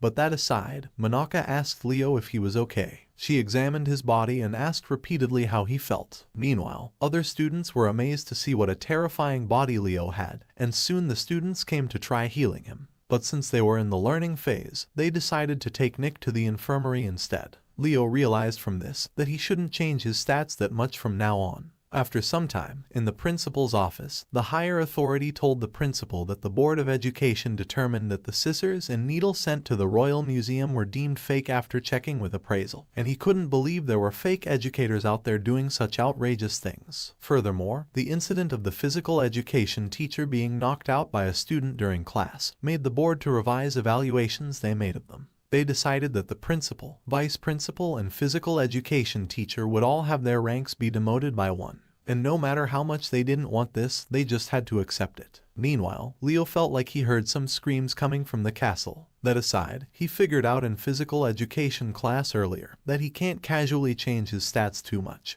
So he reset them then balanced them out equally to 181, while changing his occupation to lumberjack. Now, he figured these were good enough stats so he should go back home and get some more work done. Later on, while cutting the woods, he recalled what Nick said about the academy's surroundings being reinforced with a spell to keep monsters away. But since it was weakening from the next day, Leo gathered some more wood and wanted to take precautions in case he would encounter monsters. He sharpened the long wooden blocks and decided to make fences out of them. Leo was working hard on it by himself, and he needed to do that since he was an easy target because of his house being in the forest. Soon, he finished what he was working hard on, and the new fences for his house were looking good with a proper gate. A gate and a fence put his mind to ease, and suddenly he saw a light glowing on his house. Leo saw that his house leveled up and something felt different about it. When he went closer to the gate, he received a window showing that his home had leveled up to a base. Leo didn't know what a base was yet, so he decided to figure it out. Now after he leveled his home to a base, Leo went to bed to sleep peacefully. Meanwhile, his ex-class was currently still engaged in the search for Dragon's Pelt. They were getting desperate as they couldn't find it anywhere, and since they were out for too long they were locked out of campus now. Vice asked them if they were already tired, and said they could still investigate without entering the school. The students were getting tired, so among them, Carol called out Vice and said they should call it a day now to sleep. But Vice was desperate as he said they should get for the Dragon's Pelt before the sunrise, to which Monson exclaimed if Vice really wanted them to keep searching all night long. Vice said that was obvious since all of them were being clumsy and haven't found it yet. He stated they should have gone along with his calculations. Then Carol and Monson both shouted he was being too much because they didn't even have to finish their lunch before. Then, Vice offered to impart his wisdom to them, that those who don't work should neither eat. Monson was angry since Vice was just letting his mouth run like that. Then Shibis calmed him down saying they should have dinner now. He reasoned that if they fill their stomachs, good ideas would come to them. Akemi mentioned they didn't gather any food, so what will they eat? Monson also said they wasted too much time doing Vice's chore, and Shibis said he knew that would happen so he thought ahead and prepared something good. He took out those blue mushrooms he picked before when Akemi chose the red ones. Shibis asked what they thought of them, and mentioned that he collected a bunch of these edible blue mushrooms by himself. Monson told him he did a great job as they picked up mushrooms, and Vice also took one of them saying if they were to be as competent as Shibis, they would have found the pelt by now. Now, Vice told them they should take a short break and rest. Everyone agreed and they began feasting themselves, but the moment they took a bite of the mushrooms, Vice and everyone else started feeling pain in their stomachs. Carol stated it was getting really bad for them, and by bad, it was really bad enough for them to need quick action. Students suggested they should ask help from the Saintess, but Vice stopped them saying he didn't want DTO become a laughingstock. Monson told him this wasn't time for that, and said they must go to the infirmary. Vice didn't want to agree with that either, because if they were to take help from the infirmary it would damage their reputation. Not only that, but it would result in really huge penalties, whereas Carol was starting to see her grandma. Students knew some compromises had to be made now, so they didn't listen to Vice because they didn't want to perish like this. Vice knew the penalty for this would be a rank demotion. The students shouted they must go to infirmary given their worsening state, and Vice kept denying it until he collapsed like others. The next morning, all the students of class 20 were found unconscious in front of the school gate, and they were taken to the infirmary. They received a penalty of rank demotion due to the use of infirmary, and by the time Vice gained consciousness he lost his senses after knowing about it. Meanwhile, in the principal's office, Doran was surprised at Leo establishing a base, given that his progress record was of just 2 days. Leo was breaking the record for the fastest development in a pioneering academy, and at this rate he doubted that his rank might be void at this rate. Then Yesman came to his office and asked if he had any ideas. Yesman agreed, then mentioned he had a simple solution, that they should prioritize base building for the other students as well, since if a jobless person could do it, then he believed that others could do it faster if worked together. Yesman smiled as he believed it was a good point. So in that case he figured they should select a project leader from the students and assign them the task. This was already far-stretched thinking on their part, but it got worse when they thought the only suitable candidate for that task was Vice. Principal summoned him to the office and asked how he was feeling. Vice replied he was completely fine now thanks to the nurse, and he tried to excuse that he wasn't at fault in this matter. Doran gladly said he was aware of it, but instead of discussing that, he mentioned having something else to want from Vice. After that, Doran told Vice the plans of their project to make a base, and Vice said it was still a long way off. Then Doran hopefully expressed that he was sure that a student like him could make it possible by leading other students. Therefore, Doran appointed Vice as the base committee chairman, and Yesman added that he was welcome to use students from other classes for this also. Vice was on a pedestal after hearing compliments for him, so he claimed that role was surely fitting for him and accepted it. However, he had a request in return that if he successfully established a base, then he wanted to be appointed as the student council president. Doran happily claimed that was a small favor he could easily grant, as they believed it was a reasonable reward for becoming the record holder for fastest base establishment. Now, Vice and Principal were amused to think all of them would get what they want out of this as they commenced their project. Meanwhile, Leo was unaware and unbothered by everyone else as he woke up to a good sleep. He figured it was a good idea to build fences and traps around the house, since there weren't any more pranksters the previous day. However, he did notice one problem: Shinobu, who got into one of his traps and is hanging upside down now. Leo asked Shinobu if she would like intruding in someone else's house again, and she asked him to save her for now. Leo figured she was hopeless, so he just took a shuriken and throwed it to cut the rope and free Shinobu. She fell down and rolled a little, while Leo told her if she had some business next time, then it would be better to come through the gate. Shinobu didn't have a happy face, and she left a warning for him that the next time they meet it would be a battle to the death. Leo thought some things never change, and the same way she won't learn anything. But when he got out of the house, he noticed the vice principal seemed to have gotten into another trap as well, and he couldn't get out of it by himself. Leo asked him what he was doing here, but Yesman just asked to help him. Leo figured it was useless to ask anyway, so he released Yesman from the pit. Yesman was grieving over his tailor-made suit being damaged, and even his pay was decreased due to rank demotion. Leo didn't care and told him if he had something to tell Leo, then he should come through the gate properly. Yesman exclaimed that he had no business with the student of trash class, as he grabbed a stick and went back while using it as support. Leo wondered why he was even here, then Yesman turned with an angry look on his face, and exclaimed there won't be any classes for the entire day. Leo didn't think Yesman came all the way here to announce that, and suddenly he leveled up again. Leo felt like he was an evil person to have leveled up for trapping people. Either way, he went and checked that he leveled up from 9 to 10, and this time the new occupation he got was woodcrafter. He was still feeling a little weird from trapping people to level up, which felt like an evil thing, but that aside, he was amazed to see the occupation of a woodcrafter. This was something he was really happy to get because it correlated with his hobby, and now he would have a much easier time creating detailed pieces. He decided to get started with making some furniture and began crafting the wood blocks. Leo realized that with the right skills, he was now able to work 100 times faster. He was having fun doing wood crafting now, as if he was doing some Zen activity. He crafted the wooden blocks and carried them over in the house to assemble them. When he was done, he finished making his first proper furniture, the dining table and chairs. He followed it up by making a good quality bed, toolbox, and more chairs. He figured this must be enough for now, and with these things done, the house was feeling a lot better now. After that, Leo got the window stating that his base had leveled up from level 1 to 2. And with this level up he could now add an adjacent territory to the base. Leo was happy with this progress, and next it was about lunchtime soon. So, Leo prioritized finding some food while he was on a break. He went out to the forest and looked around, then in the middle he sensed that something was going on where others live. He saw the students seemed to be working hard to build something together, and apparently they were led by Vice, who was giving them instructions on how to build their base. He stated as long as they have a base, they won't have anything to fear even if the avoidance spell barriers get undone. He assured everyone if they did what he said, they would definitely have a solid base by nightfall. The students were confused since they thought it was impossible to have it done by nightfall. Leo figured this base building must be why they were given off for today, and he figured they would be safe living together. He wished they would do their best, while he also checked mushrooms or anything edible around him. Suddenly, he heard a sound, and after looking in that direction, it turned out to be the sound of bow stretching produced by a female student. She seemed to be aiming for a bird, and Leo noticed her clothes looked a little weird.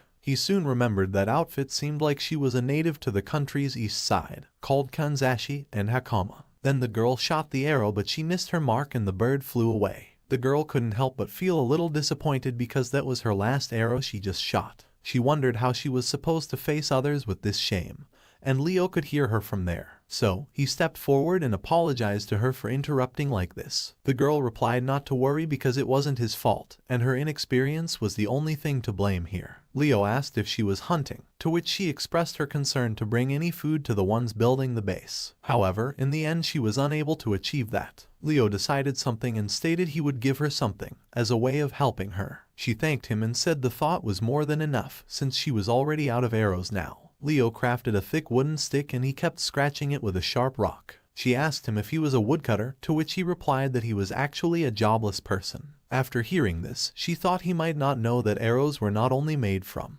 wood, but also something to serve as fletching. Leo told her he already knew, as he took out a shuriken and throwed it in the sky towards the flying bird. The shuriken took down the bird, which left the girl really surprised. And now, Leo had all the things he needed to make the arrow and also some bird nest. She mentioned with a surprised look that he hunted the bird she failed to hit countless times on his first attempt, while Leo kept making the arrows. She kept talking, but Leo remained focused, and he finally finished making the quality arrows. He figured they weren't that bad for something he made on the spot, and asked her if these would be enough. She thanked him for the help, and she could tell the quality of arrows just by holding them. Then Leo noticed that her hat was a Western designed bow, to which she agreed, and Leo went to check it and said he was watching her stance before, which was enough to tell that she was an Eastern person. So, he figured that no matter how good that woodcrafter who made her bow was, he messed it up. Now, she asked him what he was going to do, to which he replied that he thought he would make her bow while he was at it. The girl was shocked after hearing that because it wasn't something that easy of a process. Whereas, Leo just tuned out his axe from the magic storage of his coat and started with a chisel to craft the wood.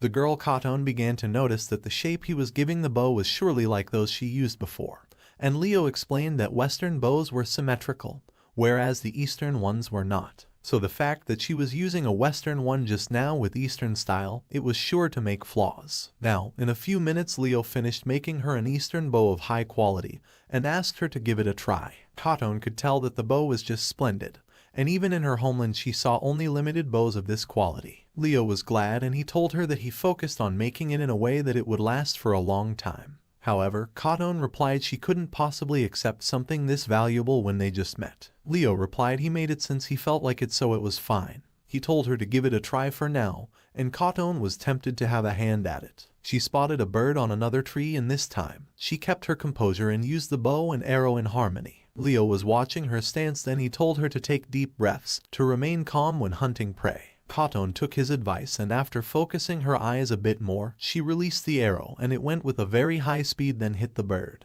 Leo praised her for excellent shot, but when he looked at her, she was bowing down to pay her respect to him while introducing herself as Katon from class 19, and unexpectedly she begged him to take her in as his disciple. Katon repeated herself with cuteness and admiration in her eyes, while Leo couldn't understand why she wanted to be his disciple. She claimed she would do anything her master Leo would say, and the fact that he was able to craft a bow that fits her so well by just looking at her stance was proving enough that he was worthy of becoming her master. Leo felt a little troubled now that she was being persistent, and he told her it was a bit too much to become a disciple. He could tell how serious she was about this, so he stated she would give her a few pointers every now and then, like some advice. Katon was happy with that, and she thought he would make her a disciple after some time of following those pieces of advice. Leo didn't actually mean that, but she got super obedient to do her best. Now, she asked him how much she should pay for her tuition, to which Leo was about to say he didn't really need anything, until he paused for a moment and remembered it as something. He asked her if she would get along with Manaka for him, and Katon questioned back if he meant the Saintess Manaka, representative of Class 2. Leo agreed and stated she was the renowned Saintess, but because of that, he felt like the people around her put her on a pedestal. So, it would be helpful if Katon were to talk to her like an equal friend instead. He wanted Manaka to have someone to speak freely to, and asked Katon if she could be that person for her. Katono took a breath and said that he was the first person to tell her something like that. She agreed that Manaka was a saintess, while she was a Miko, so by their status people always used to compare them as fellow holy maidens. But it only invites discord, and Leo didn't get why it was that way, because if they have the same goal then it should be easier to get along. Katon was impressed by those words. Then Leo mentioned that he won't force her or anything to do that, and she doesn't have to speak to her if she doesn't want to. Katon responded that she would do as he wished happily. Then they heard someone seemingly trying to find Katon. When this person came out, she seemed like a samurai girl with a wooden stick in her hands. This girl was Tomo, and she asked Leo who he was, and how dare he make her Lady Katon kneel before him. Tomo called him a ruffian and started approaching in anger. Leo remembered she was the girl who always follows Katon around, so since it doesn't look like she would be willing to hear him out, he told Katon good luck with that bow and arrows and get going from there. He jumped on the tree and disappeared like a ninja. Katon was glad to have met Leo, and when Tomo reached here she asked Katon if she was alright. She asked what Leo did to her, then Katon calmed her down and asked why she was in a panic. Tomo expressed how much she was concerned when she lost sight of Katon, to which Katon replied she was just out there to hunt some birds. Tomo noticed something in her smile, and as Katon mentioned she gained so much more, Tomo agreed with that because she could see how refreshed Katon looked now, considering she had been looking a little depressed recently. She asked Katon if something good happened, and Katon replied that for the first time ever she met a real gentleman she wished to treasure today. Tomo was extremely happy to hear and said this calls for a celebration, while mentioning that her father would be overjoyed when he hears about it. Tomo thought it must have been someone like Vice who was currently leading the base construction. But to her surprise, Katon denied, so Tomo wondered if it was someone else from other classes. Tomo recalled her moments with Leo and smiled, while Tomo asked her what kind of person he was. Tomo replied he was actually her very kind jobless master. Meanwhile, Leo was happy to have met Katon, and while walking back he noticed something. Leo wondered if he just saw it, and after looking back with his appraisal skill, he found some green onions. He recalled these originally came from the east, so getting to find some here just be fate. He decided to use them for lunch today. Later on, he brought back those green onions and chopped them into pieces. He placed them in a stick and put them on the fire to cook. It reminded him of a time when he was helping out at a pub, and at that time he didn't think this dish was meant to go with drinks. Now once they were cooked properly, he finished making chirping bird nejima, and it was giving delicious aroma from it. Leo took a bite on it and he was really hooked to the taste of it, as he exclaimed it was really delicious. Not just the bird meat but the green onions were going just as awesome in taste at the same time, and he ate until he stuffed himself full. Now, when he was done he stood up to clean up and noticed the roots of green onions he cut before. He recalled something that the manager of the pub he worked at once told him, something interesting, that according to him, if the roots of green onions were to be put in water they would regrow. He got an exciting idea to give it a try, so Leo put the roots in his coat and decided to cultivate them so that he would have as many green onions as he wanted. And while he was at it, he decided to use this chance to find a water source this afternoon. While Leo was out looking for water, he knew it was necessary for both himself and farming purposes. He wanted to be prepared for the time when unthirst would lose its effects. Leo looked around and started to see more animals around the forest more than before. Now he decided to look towards the positive side, that since the place originally had a lot of animals, there was bound to be water nearby. He went further into the woods and eventually found a nice pond between the forests. He saw few animals around and for now decided to get some water. However, he forgot to bring something to store the water. Leo wondered what he was going to do, then he heard someone calling him out as bastard. It seemed to be 3 punks from class 15, and one of them told Leo to stay away from this spot. Leo thought back that class 15 were filled with savages and bandits, and most of them were boys with only a single girl. Then the punk asked why he was so silent, and others said he must have been quivering in his boots. They claimed it couldn't be helped, after all they were the Pila brothers. Leo never heard of them, so the guy threatened that now they would beat him up. They introduced themselves as Tin, Sheen and Twin Pila, and together they were called the ones who silenced the crying children, the three Pila brothers. Leo stood there feeling bored after watching their dramatic introduction.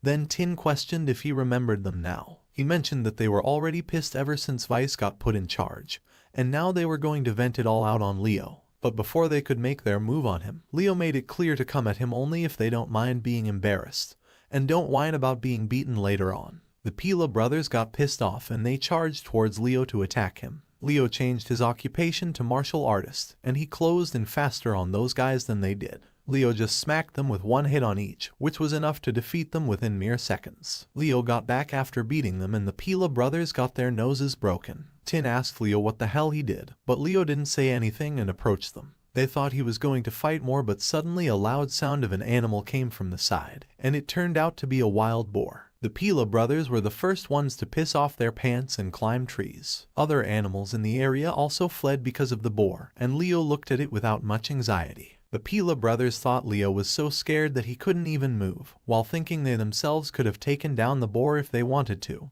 which was a lie. Meanwhile, Leo looked at the boar and he figured that he needed to change his tactics. So, as the wild boar approached him, he dashed towards it instead, which left the Pila brothers shocked at this sight, as they thought he must have had some death wish or something to do that.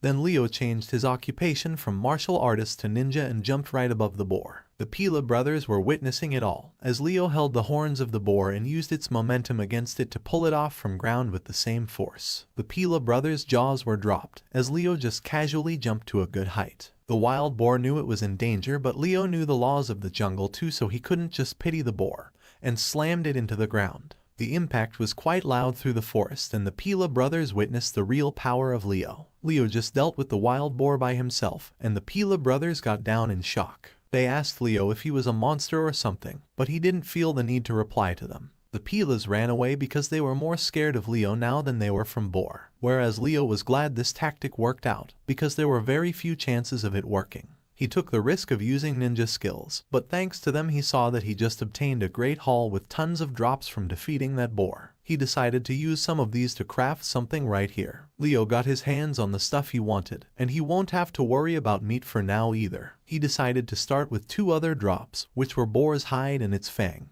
Not just that, but he also thought of a use for the hole he dug by slamming the boar on it. Now, he crafted a small water-strong basket and filled the water in it. Leo carried the water over to the hole frequently until he filled it. After that, he took the boar's hide and put it inside this hole of water, along with sun peri pine bark. He soaked the bark and then dried it up in the sun, and during that time Leo decided to work on that boar's fang.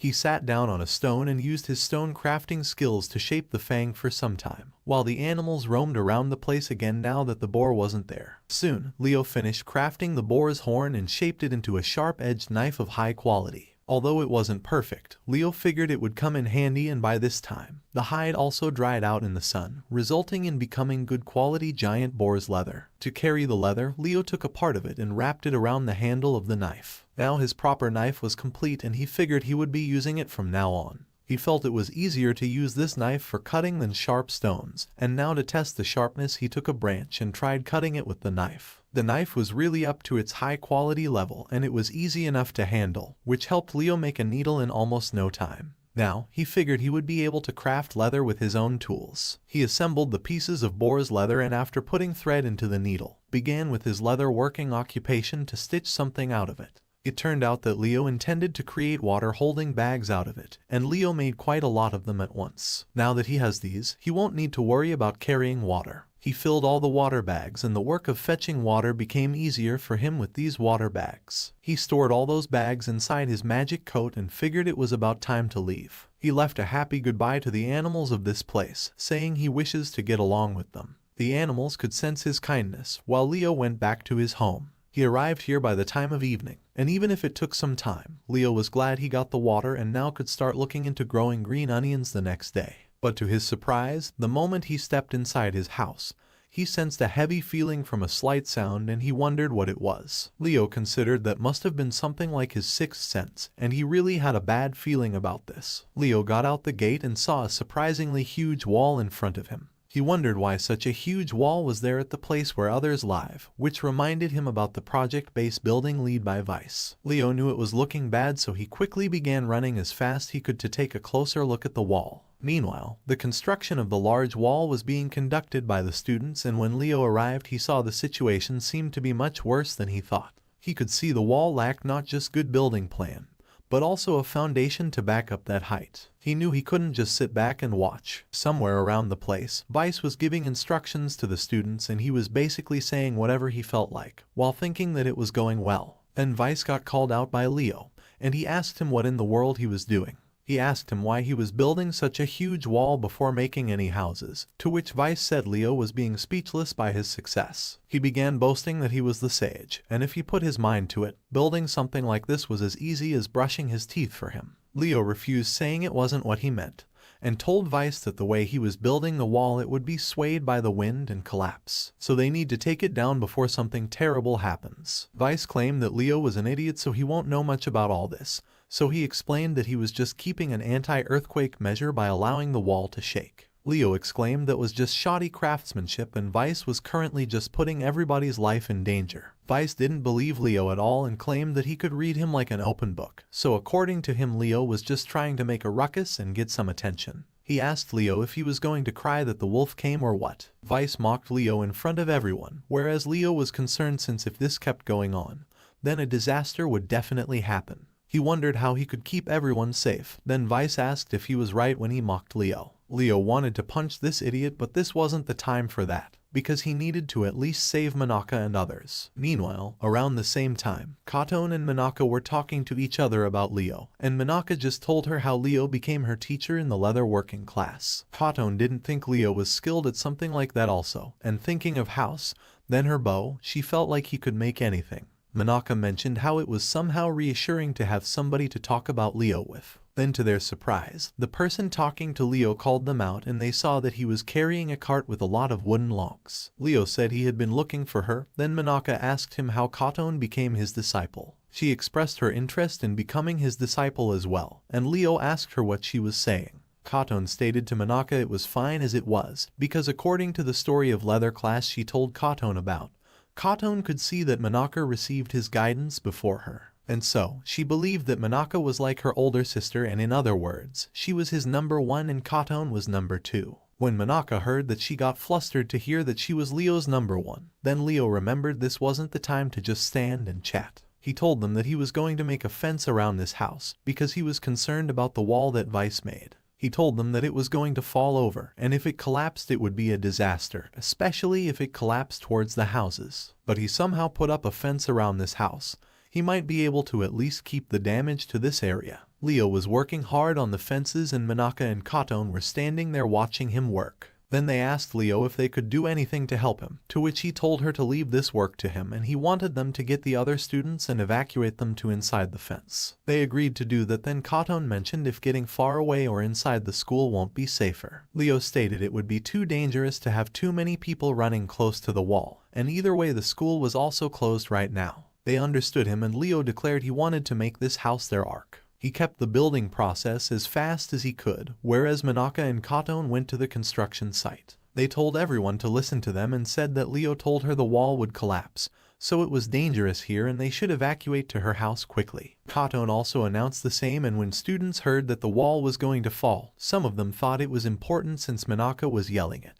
But after hearing Leo's name they thought that Scum must be up to something. They were also annoyed that this time Leo involved Lady Katon as well, so a girl shouted back they won't listen to a jobless fool. She claimed there was no way the grand wall designed by Vice would collapse, and the guys told Manaka and Katon that Leo was tricking them. Manaka got a little nervous, then Katon told her they must not give up, and suggested they should keep shouting until the last moment. Manaka was cheered by her words and together both of them prepared to work hard just like Leo. Soon, the news of this announcement reached the ears of Vice and he laughed, saying that fool Leo had the audacity to make Manaka and Katon lend a hand.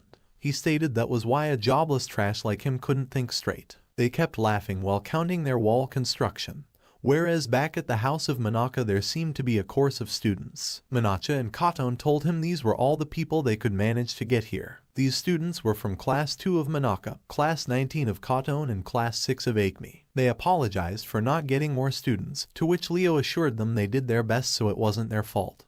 But his because students don't trust him. Manaka was relieved from his assurance, then he told her they should quickly get inside. Then Leo got called out by Nezuko, and she asked him if the wall was really going to crumble. Leo calmed down both her and Shinobu too, as he informed them that he was not completely sure but mostly yes. Nezuko shouted how dare he use Manaka just for his probability, to which Leo replied there wasn't anything wrong in taking actions other than regret, but he could guarantee one thing, that it was clearly dangerous out there due to that wall. He was just worried about everyone and asked if it was a problem. Nezuko didn't deny him and agreed to go along this time. But he were to be wrong. She pointed out to let him know that his respect would be demoted and her eyes back to a horse bone. After saying this much, Nezuko and Shinobu went while Leo wished his worries were for no reason, but it seems like it won't work out like that. As the night came, Leo noticed the wind was picking up, so he wished the wall would hold out for a while longer. But to his surprise, the atmosphere began changing and Leo didn't expect a sudden change in environment. He went close to the window and told Manaka and Katon it was here. Then the other wall suddenly got a crack in a wooden pillar and one of the students heard it, then mentioned it to Vice. And when Vice looked up, the whole support for the wall broke down and all the logs they placed in all began falling down, while Leo and Manaka couldn't do anything except see the destruction. The wall collapsed just like Leo guessed before and the students began running for their lives. Vice was shocked because this incident was a big hit to his pride. Meanwhile, all the logs which were falling from the wall were rolling down all the way back to Manaka's house. Everyone taking shelter inside her house were anxious seeing the dire situation. But thankfully the wall made by Leo seemed to be keeping them safe. Now, Leo was worried about the ones out there in this danger, and he thought that Vice might have used some sort of protection spell since he was a sage. But even so, he knew there was a chance that something could happen to them. Manaka and other students were worried about them just the same, and soon, Leo saw that the whole students' residential area had been turned into a sea of rubble. Now after the disaster was over, students began working together to save those under the rubble, and Leo was helping them clean also. He figured it would take quite a bit of time to clean up this mess made by Vice. Even the teachers left their classes and came to help out, and at this moment all the classes united to rescue those in need. Fortunately, the area was protected by a blessing spell which kept students from getting seriously injured, because of which there were no casualties. However, Leo felt like this cleanup was taking forever. Meanwhile, in the principal's office, Yesman asked Doran what were they going to do now, because this incident was truly unprecedented and he couldn't keep this matter unanswered to their sponsors any longer. The board and PTA were demanding that the school must take responsibility and issue a statement, and if they don't act soon then their school's ranking would suffer again. Doran agreed they should take action before it's too late, and he told Yesman to gather all the students. Later in the gathering, Doran had to report to all the students that this incident happened because of Vice from Class 20, who did all of this without any permission. The students were shocked to hear Vice didn't have permission, and Yesman added that Vice was also freaking out himself, and right now he was trying to make up for the previous rank down. Doran gave the speech that all the students were very precious to them, so they regret that they won't be able to do anything to stop this incident. The students believed them and thought that teachers didn't know about anything. But then one of the students raised their hand to say something, that he heard Vice muttering a lot of things earlier about the principal and the vice principal. Yesman quieted that student, and they excused that Vice must have been in shock of the incident, and no such evidence existed. Now, Doran stated this was truly a lamentable situation, and after causing such a massive disaster like this, Doran told them that the students who worked at construction must not try to shift their blame on them. And to settle this matter, he declared that Class 20's rank would be demoted by 2 ranks. Not just that, but the other classes' students who used the infirmary after this incident got their ranks downgraded by 1 also. However, amongst all of this chaos and confusion, Yesman said there were some students who anticipated this crash, and he gave the credits for that to Manaka and Katon. He told everybody to appreciate their intelligence, and because of this, their classes got 1 rank promotion. They were now at rank B+ and B-. Then Manaka said they couldn't possibly take the credit for this achievement. Both of them admitted that they were just following the instructions of a certain person, and therefore that person should be the one to receive both credit and a gift. But Doran and Yesman were already bitter because they could guess the name of that person, and Manaka spoke up the person's name was Leo. The vice principal suddenly screamed in mic so that her voice wouldn't be heard around by others, and Manaka and Katon closed their ears. Yesman announced it was now the end of their announcement, and he told Doran that they need to report the current contents to the outside world. The students wondered what just happened, while Doran and Yesman went sighing as they managed to somehow pull this announcement off. However, Doran was concerned that those who witnessed everything through magical devices should have seen it all, and their sponsors might be worried right now. But the person he was most worried about was someone else, and Doran was sure that person wouldn't want to acknowledge Leo, who was a nobody from a commoner background without any talent. However, it was still the fact that somehow he managed to save them from this crisis. Yesman was on the edge because there was still a lot of work remaining. Meanwhile, back to the students' residential area. The process of cleaning was still going on and Vice was just walking like a ghost because his self-respect was deeply damaged by this. He was trembling because he not only got his class downgraded by 2 ranks, he definitely created the hell out of this place. However, he didn't like it when the principal and vice principal pushed all the responsibility for this onto him. Vice was feeling disappointed and even other students were bad-mouthing behind him, saying that they don't need to talk to Vice with respect anymore because he even got their class demoted by 1 rank. Vice couldn't help but take this shame, as the girls called him an idiot who called himself a wise person. Vice kept moving with a painful expression. Then he looked in the sky and a bird came with a letter. Vice received the letter and just from the look of it, he could tell this was from his father. But when he opened the letter, he read that his father thought of him as a disgrace to their family. Vice felt terrible after reading it, because until now he used to get letters filled with expectations for him, but now that his father was furious, he figured that he could let it remain like this because he won't become successor. He absolutely hated even imagining that happening, because he didn't want to believe he was a useless person and kept calling himself a genius who had a bright future. But even so, the situation around him got him thinking otherwise. Meanwhile, the other students of class 20 were in the middle of cleaning as well, when they saw Vice coming over with a dead expression on his face. He was being stared at by everyone, so Vice shouted it wasn't his fault that the wall collapsed. Then Monson questioned him if he was going to blame them as arrogant guys again. Vice didn't say it was their fault either, and when asked whose fault was it then, Vice replied that it was Leo who was to be blamed for all of this. He tried coming up with lies that he saw Leo breaking the wall out of jealousy. A student mentioned that Leo was with Manaka at that time,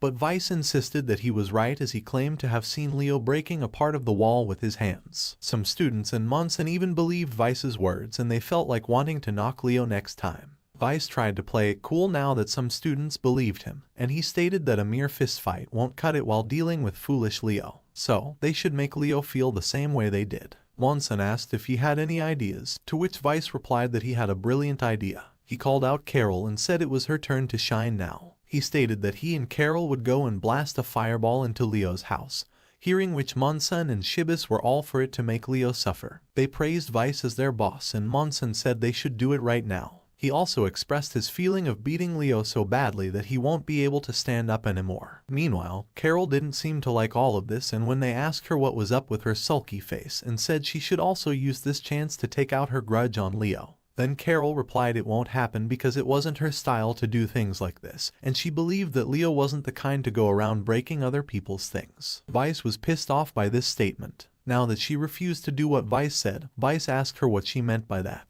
She told him that Vice should totally know already that Leo's talent was being handy, and even if he was a hopeless idiot, she still believed that he was dead serious about his passion for creating things, and so she would never want to make fun of something that someone else worked so hard on. Vice got that she meant that she won't break down Leo's house walls. Then he reminded Carol how she used to tease Leo all the time, so how could she think that she knew anything about him? She grasped her head and exclaimed to Vice that he didn't know even a squat about Leo compared to her. She remained firm on her words, which got on Vice's nerves. Shibis tried to tell her this way enough, but she kept on saying that the Leo she knew was just like that, even when she once gave him a handmade chocolate. Suddenly, she realized she just said something she should have kept secret, but replied that anyway, she believed in Leo so she had no intention of setting his house on fire. She made it clear that if Vice wanted to do it, he was free to go ahead and do it himself. Then Vice asked her what she just said while approaching her. He mentioned how dare she say that she believed in Leo, with a cold look on his face which scared Carol. Vice asked again how could she believe in Leo more than him.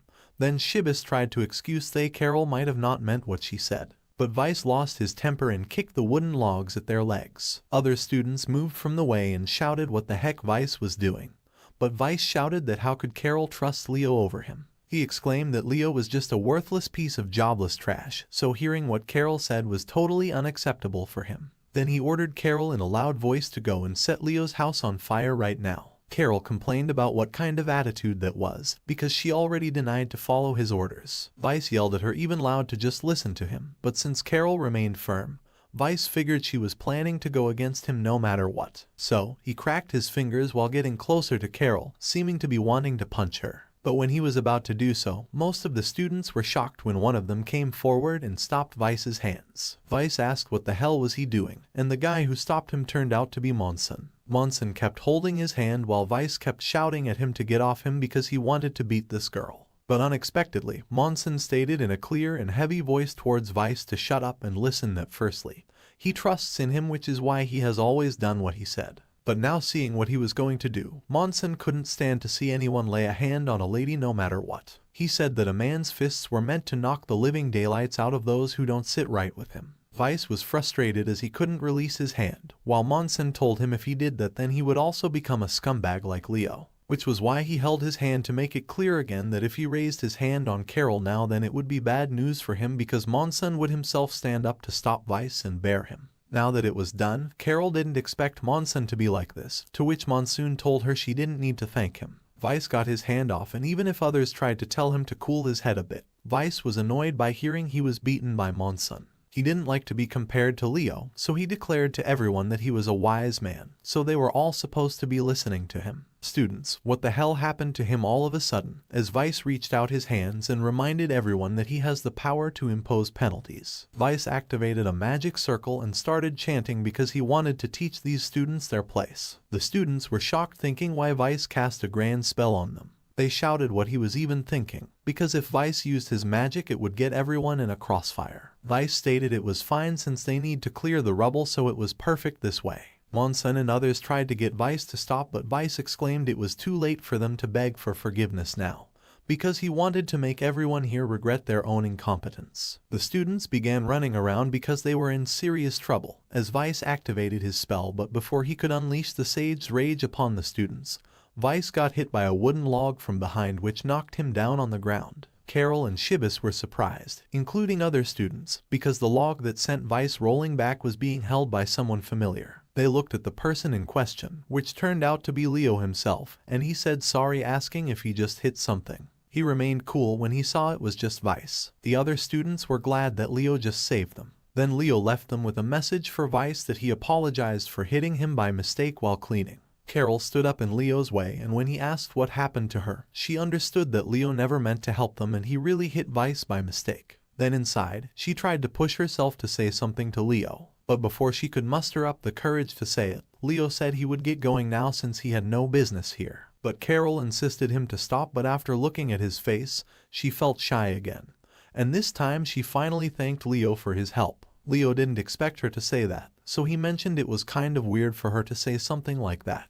And more importantly, what was that supposed to mean? Carol was completely flustered, and when Shibis tried to explain to Leo what she said, she closed Shibis' mouth, and while trying to act cool she told Leo to not talk to her so familiarly because he wasn't in the same class anymore. Leo didn't mind what she said and said see her later. Carol told him to not come here again, but inside she hated why she spoke like that to him. Now, Leo carried the logs and he wondered what Carol was thinking. However, he put that aside and got called out by the principal Doran and Yesman, as they asked him what he was doing here. Leo replied he was in the middle of cleaning up this rubble. Then Yesman shouted at him saying he shouldn't be in this place and go back to his garbage dump area where he belongs. They stated that his presence was nothing but a nuisance to them. Leo mentioned that he doesn't remember doing anything to cause that, but Yesman ordered him to just go anyway. Leo figured he didn't have much choice but to follow it now, so he decided to go back and do what he originally planned to do that day, which was to grow some green onions. After that, he returned home and saw that the weather was perfect for agriculture today. He was worried a bit about cleaning the residential area.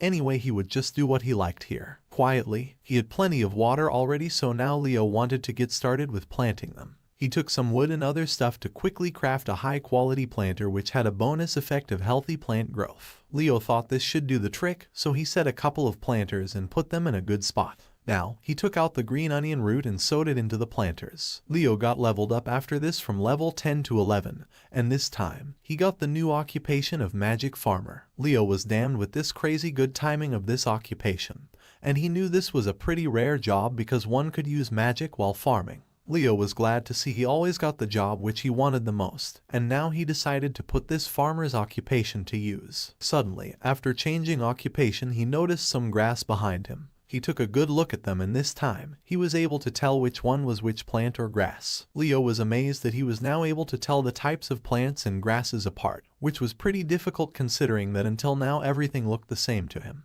He looked around a bit more and his eyes fell upon something. He quickly went and dug it with excitement, and just like he thought it was sweet potato. However, these ones were not said to be that tasty, so he figured he still has a long way to go and grow sweeter sweet potatoes from it. He also wanted to grow green onions, but now that he got this farming skill, Leo felt like he had a lot to do. So, he thought and decided to start with sweet potato, for which he went and increased the size of his garden a little. He then took some wooden blocks because he needed to make tools for farming first. He got to craft the tools for farming, and after working for a while he finally finished making a cua of high quality. Now Leo was all set and ready to go. Then he decided where he should make his farm. He didn't want it to be between trees because the roots would spoil his farming, so he decided to clear away some stumps left after he cut the trees before. Once he cleared them away, Leo prepared himself to get started, and he could feel there was a lot more to him as a farmer now. He focused and used the farmer's skill, wind cultivation, and Leo was surrounded with a wind and his cua began glowing with magic. He noticed there seemed to be some mysterious power around it, and come to think of it, this was the first time he ever used magic. Leo wanted to test out how effective this was right away, so he hit the ground with cua, and to his surprise it dug a whole lot of area in just one hit and turned it into a field.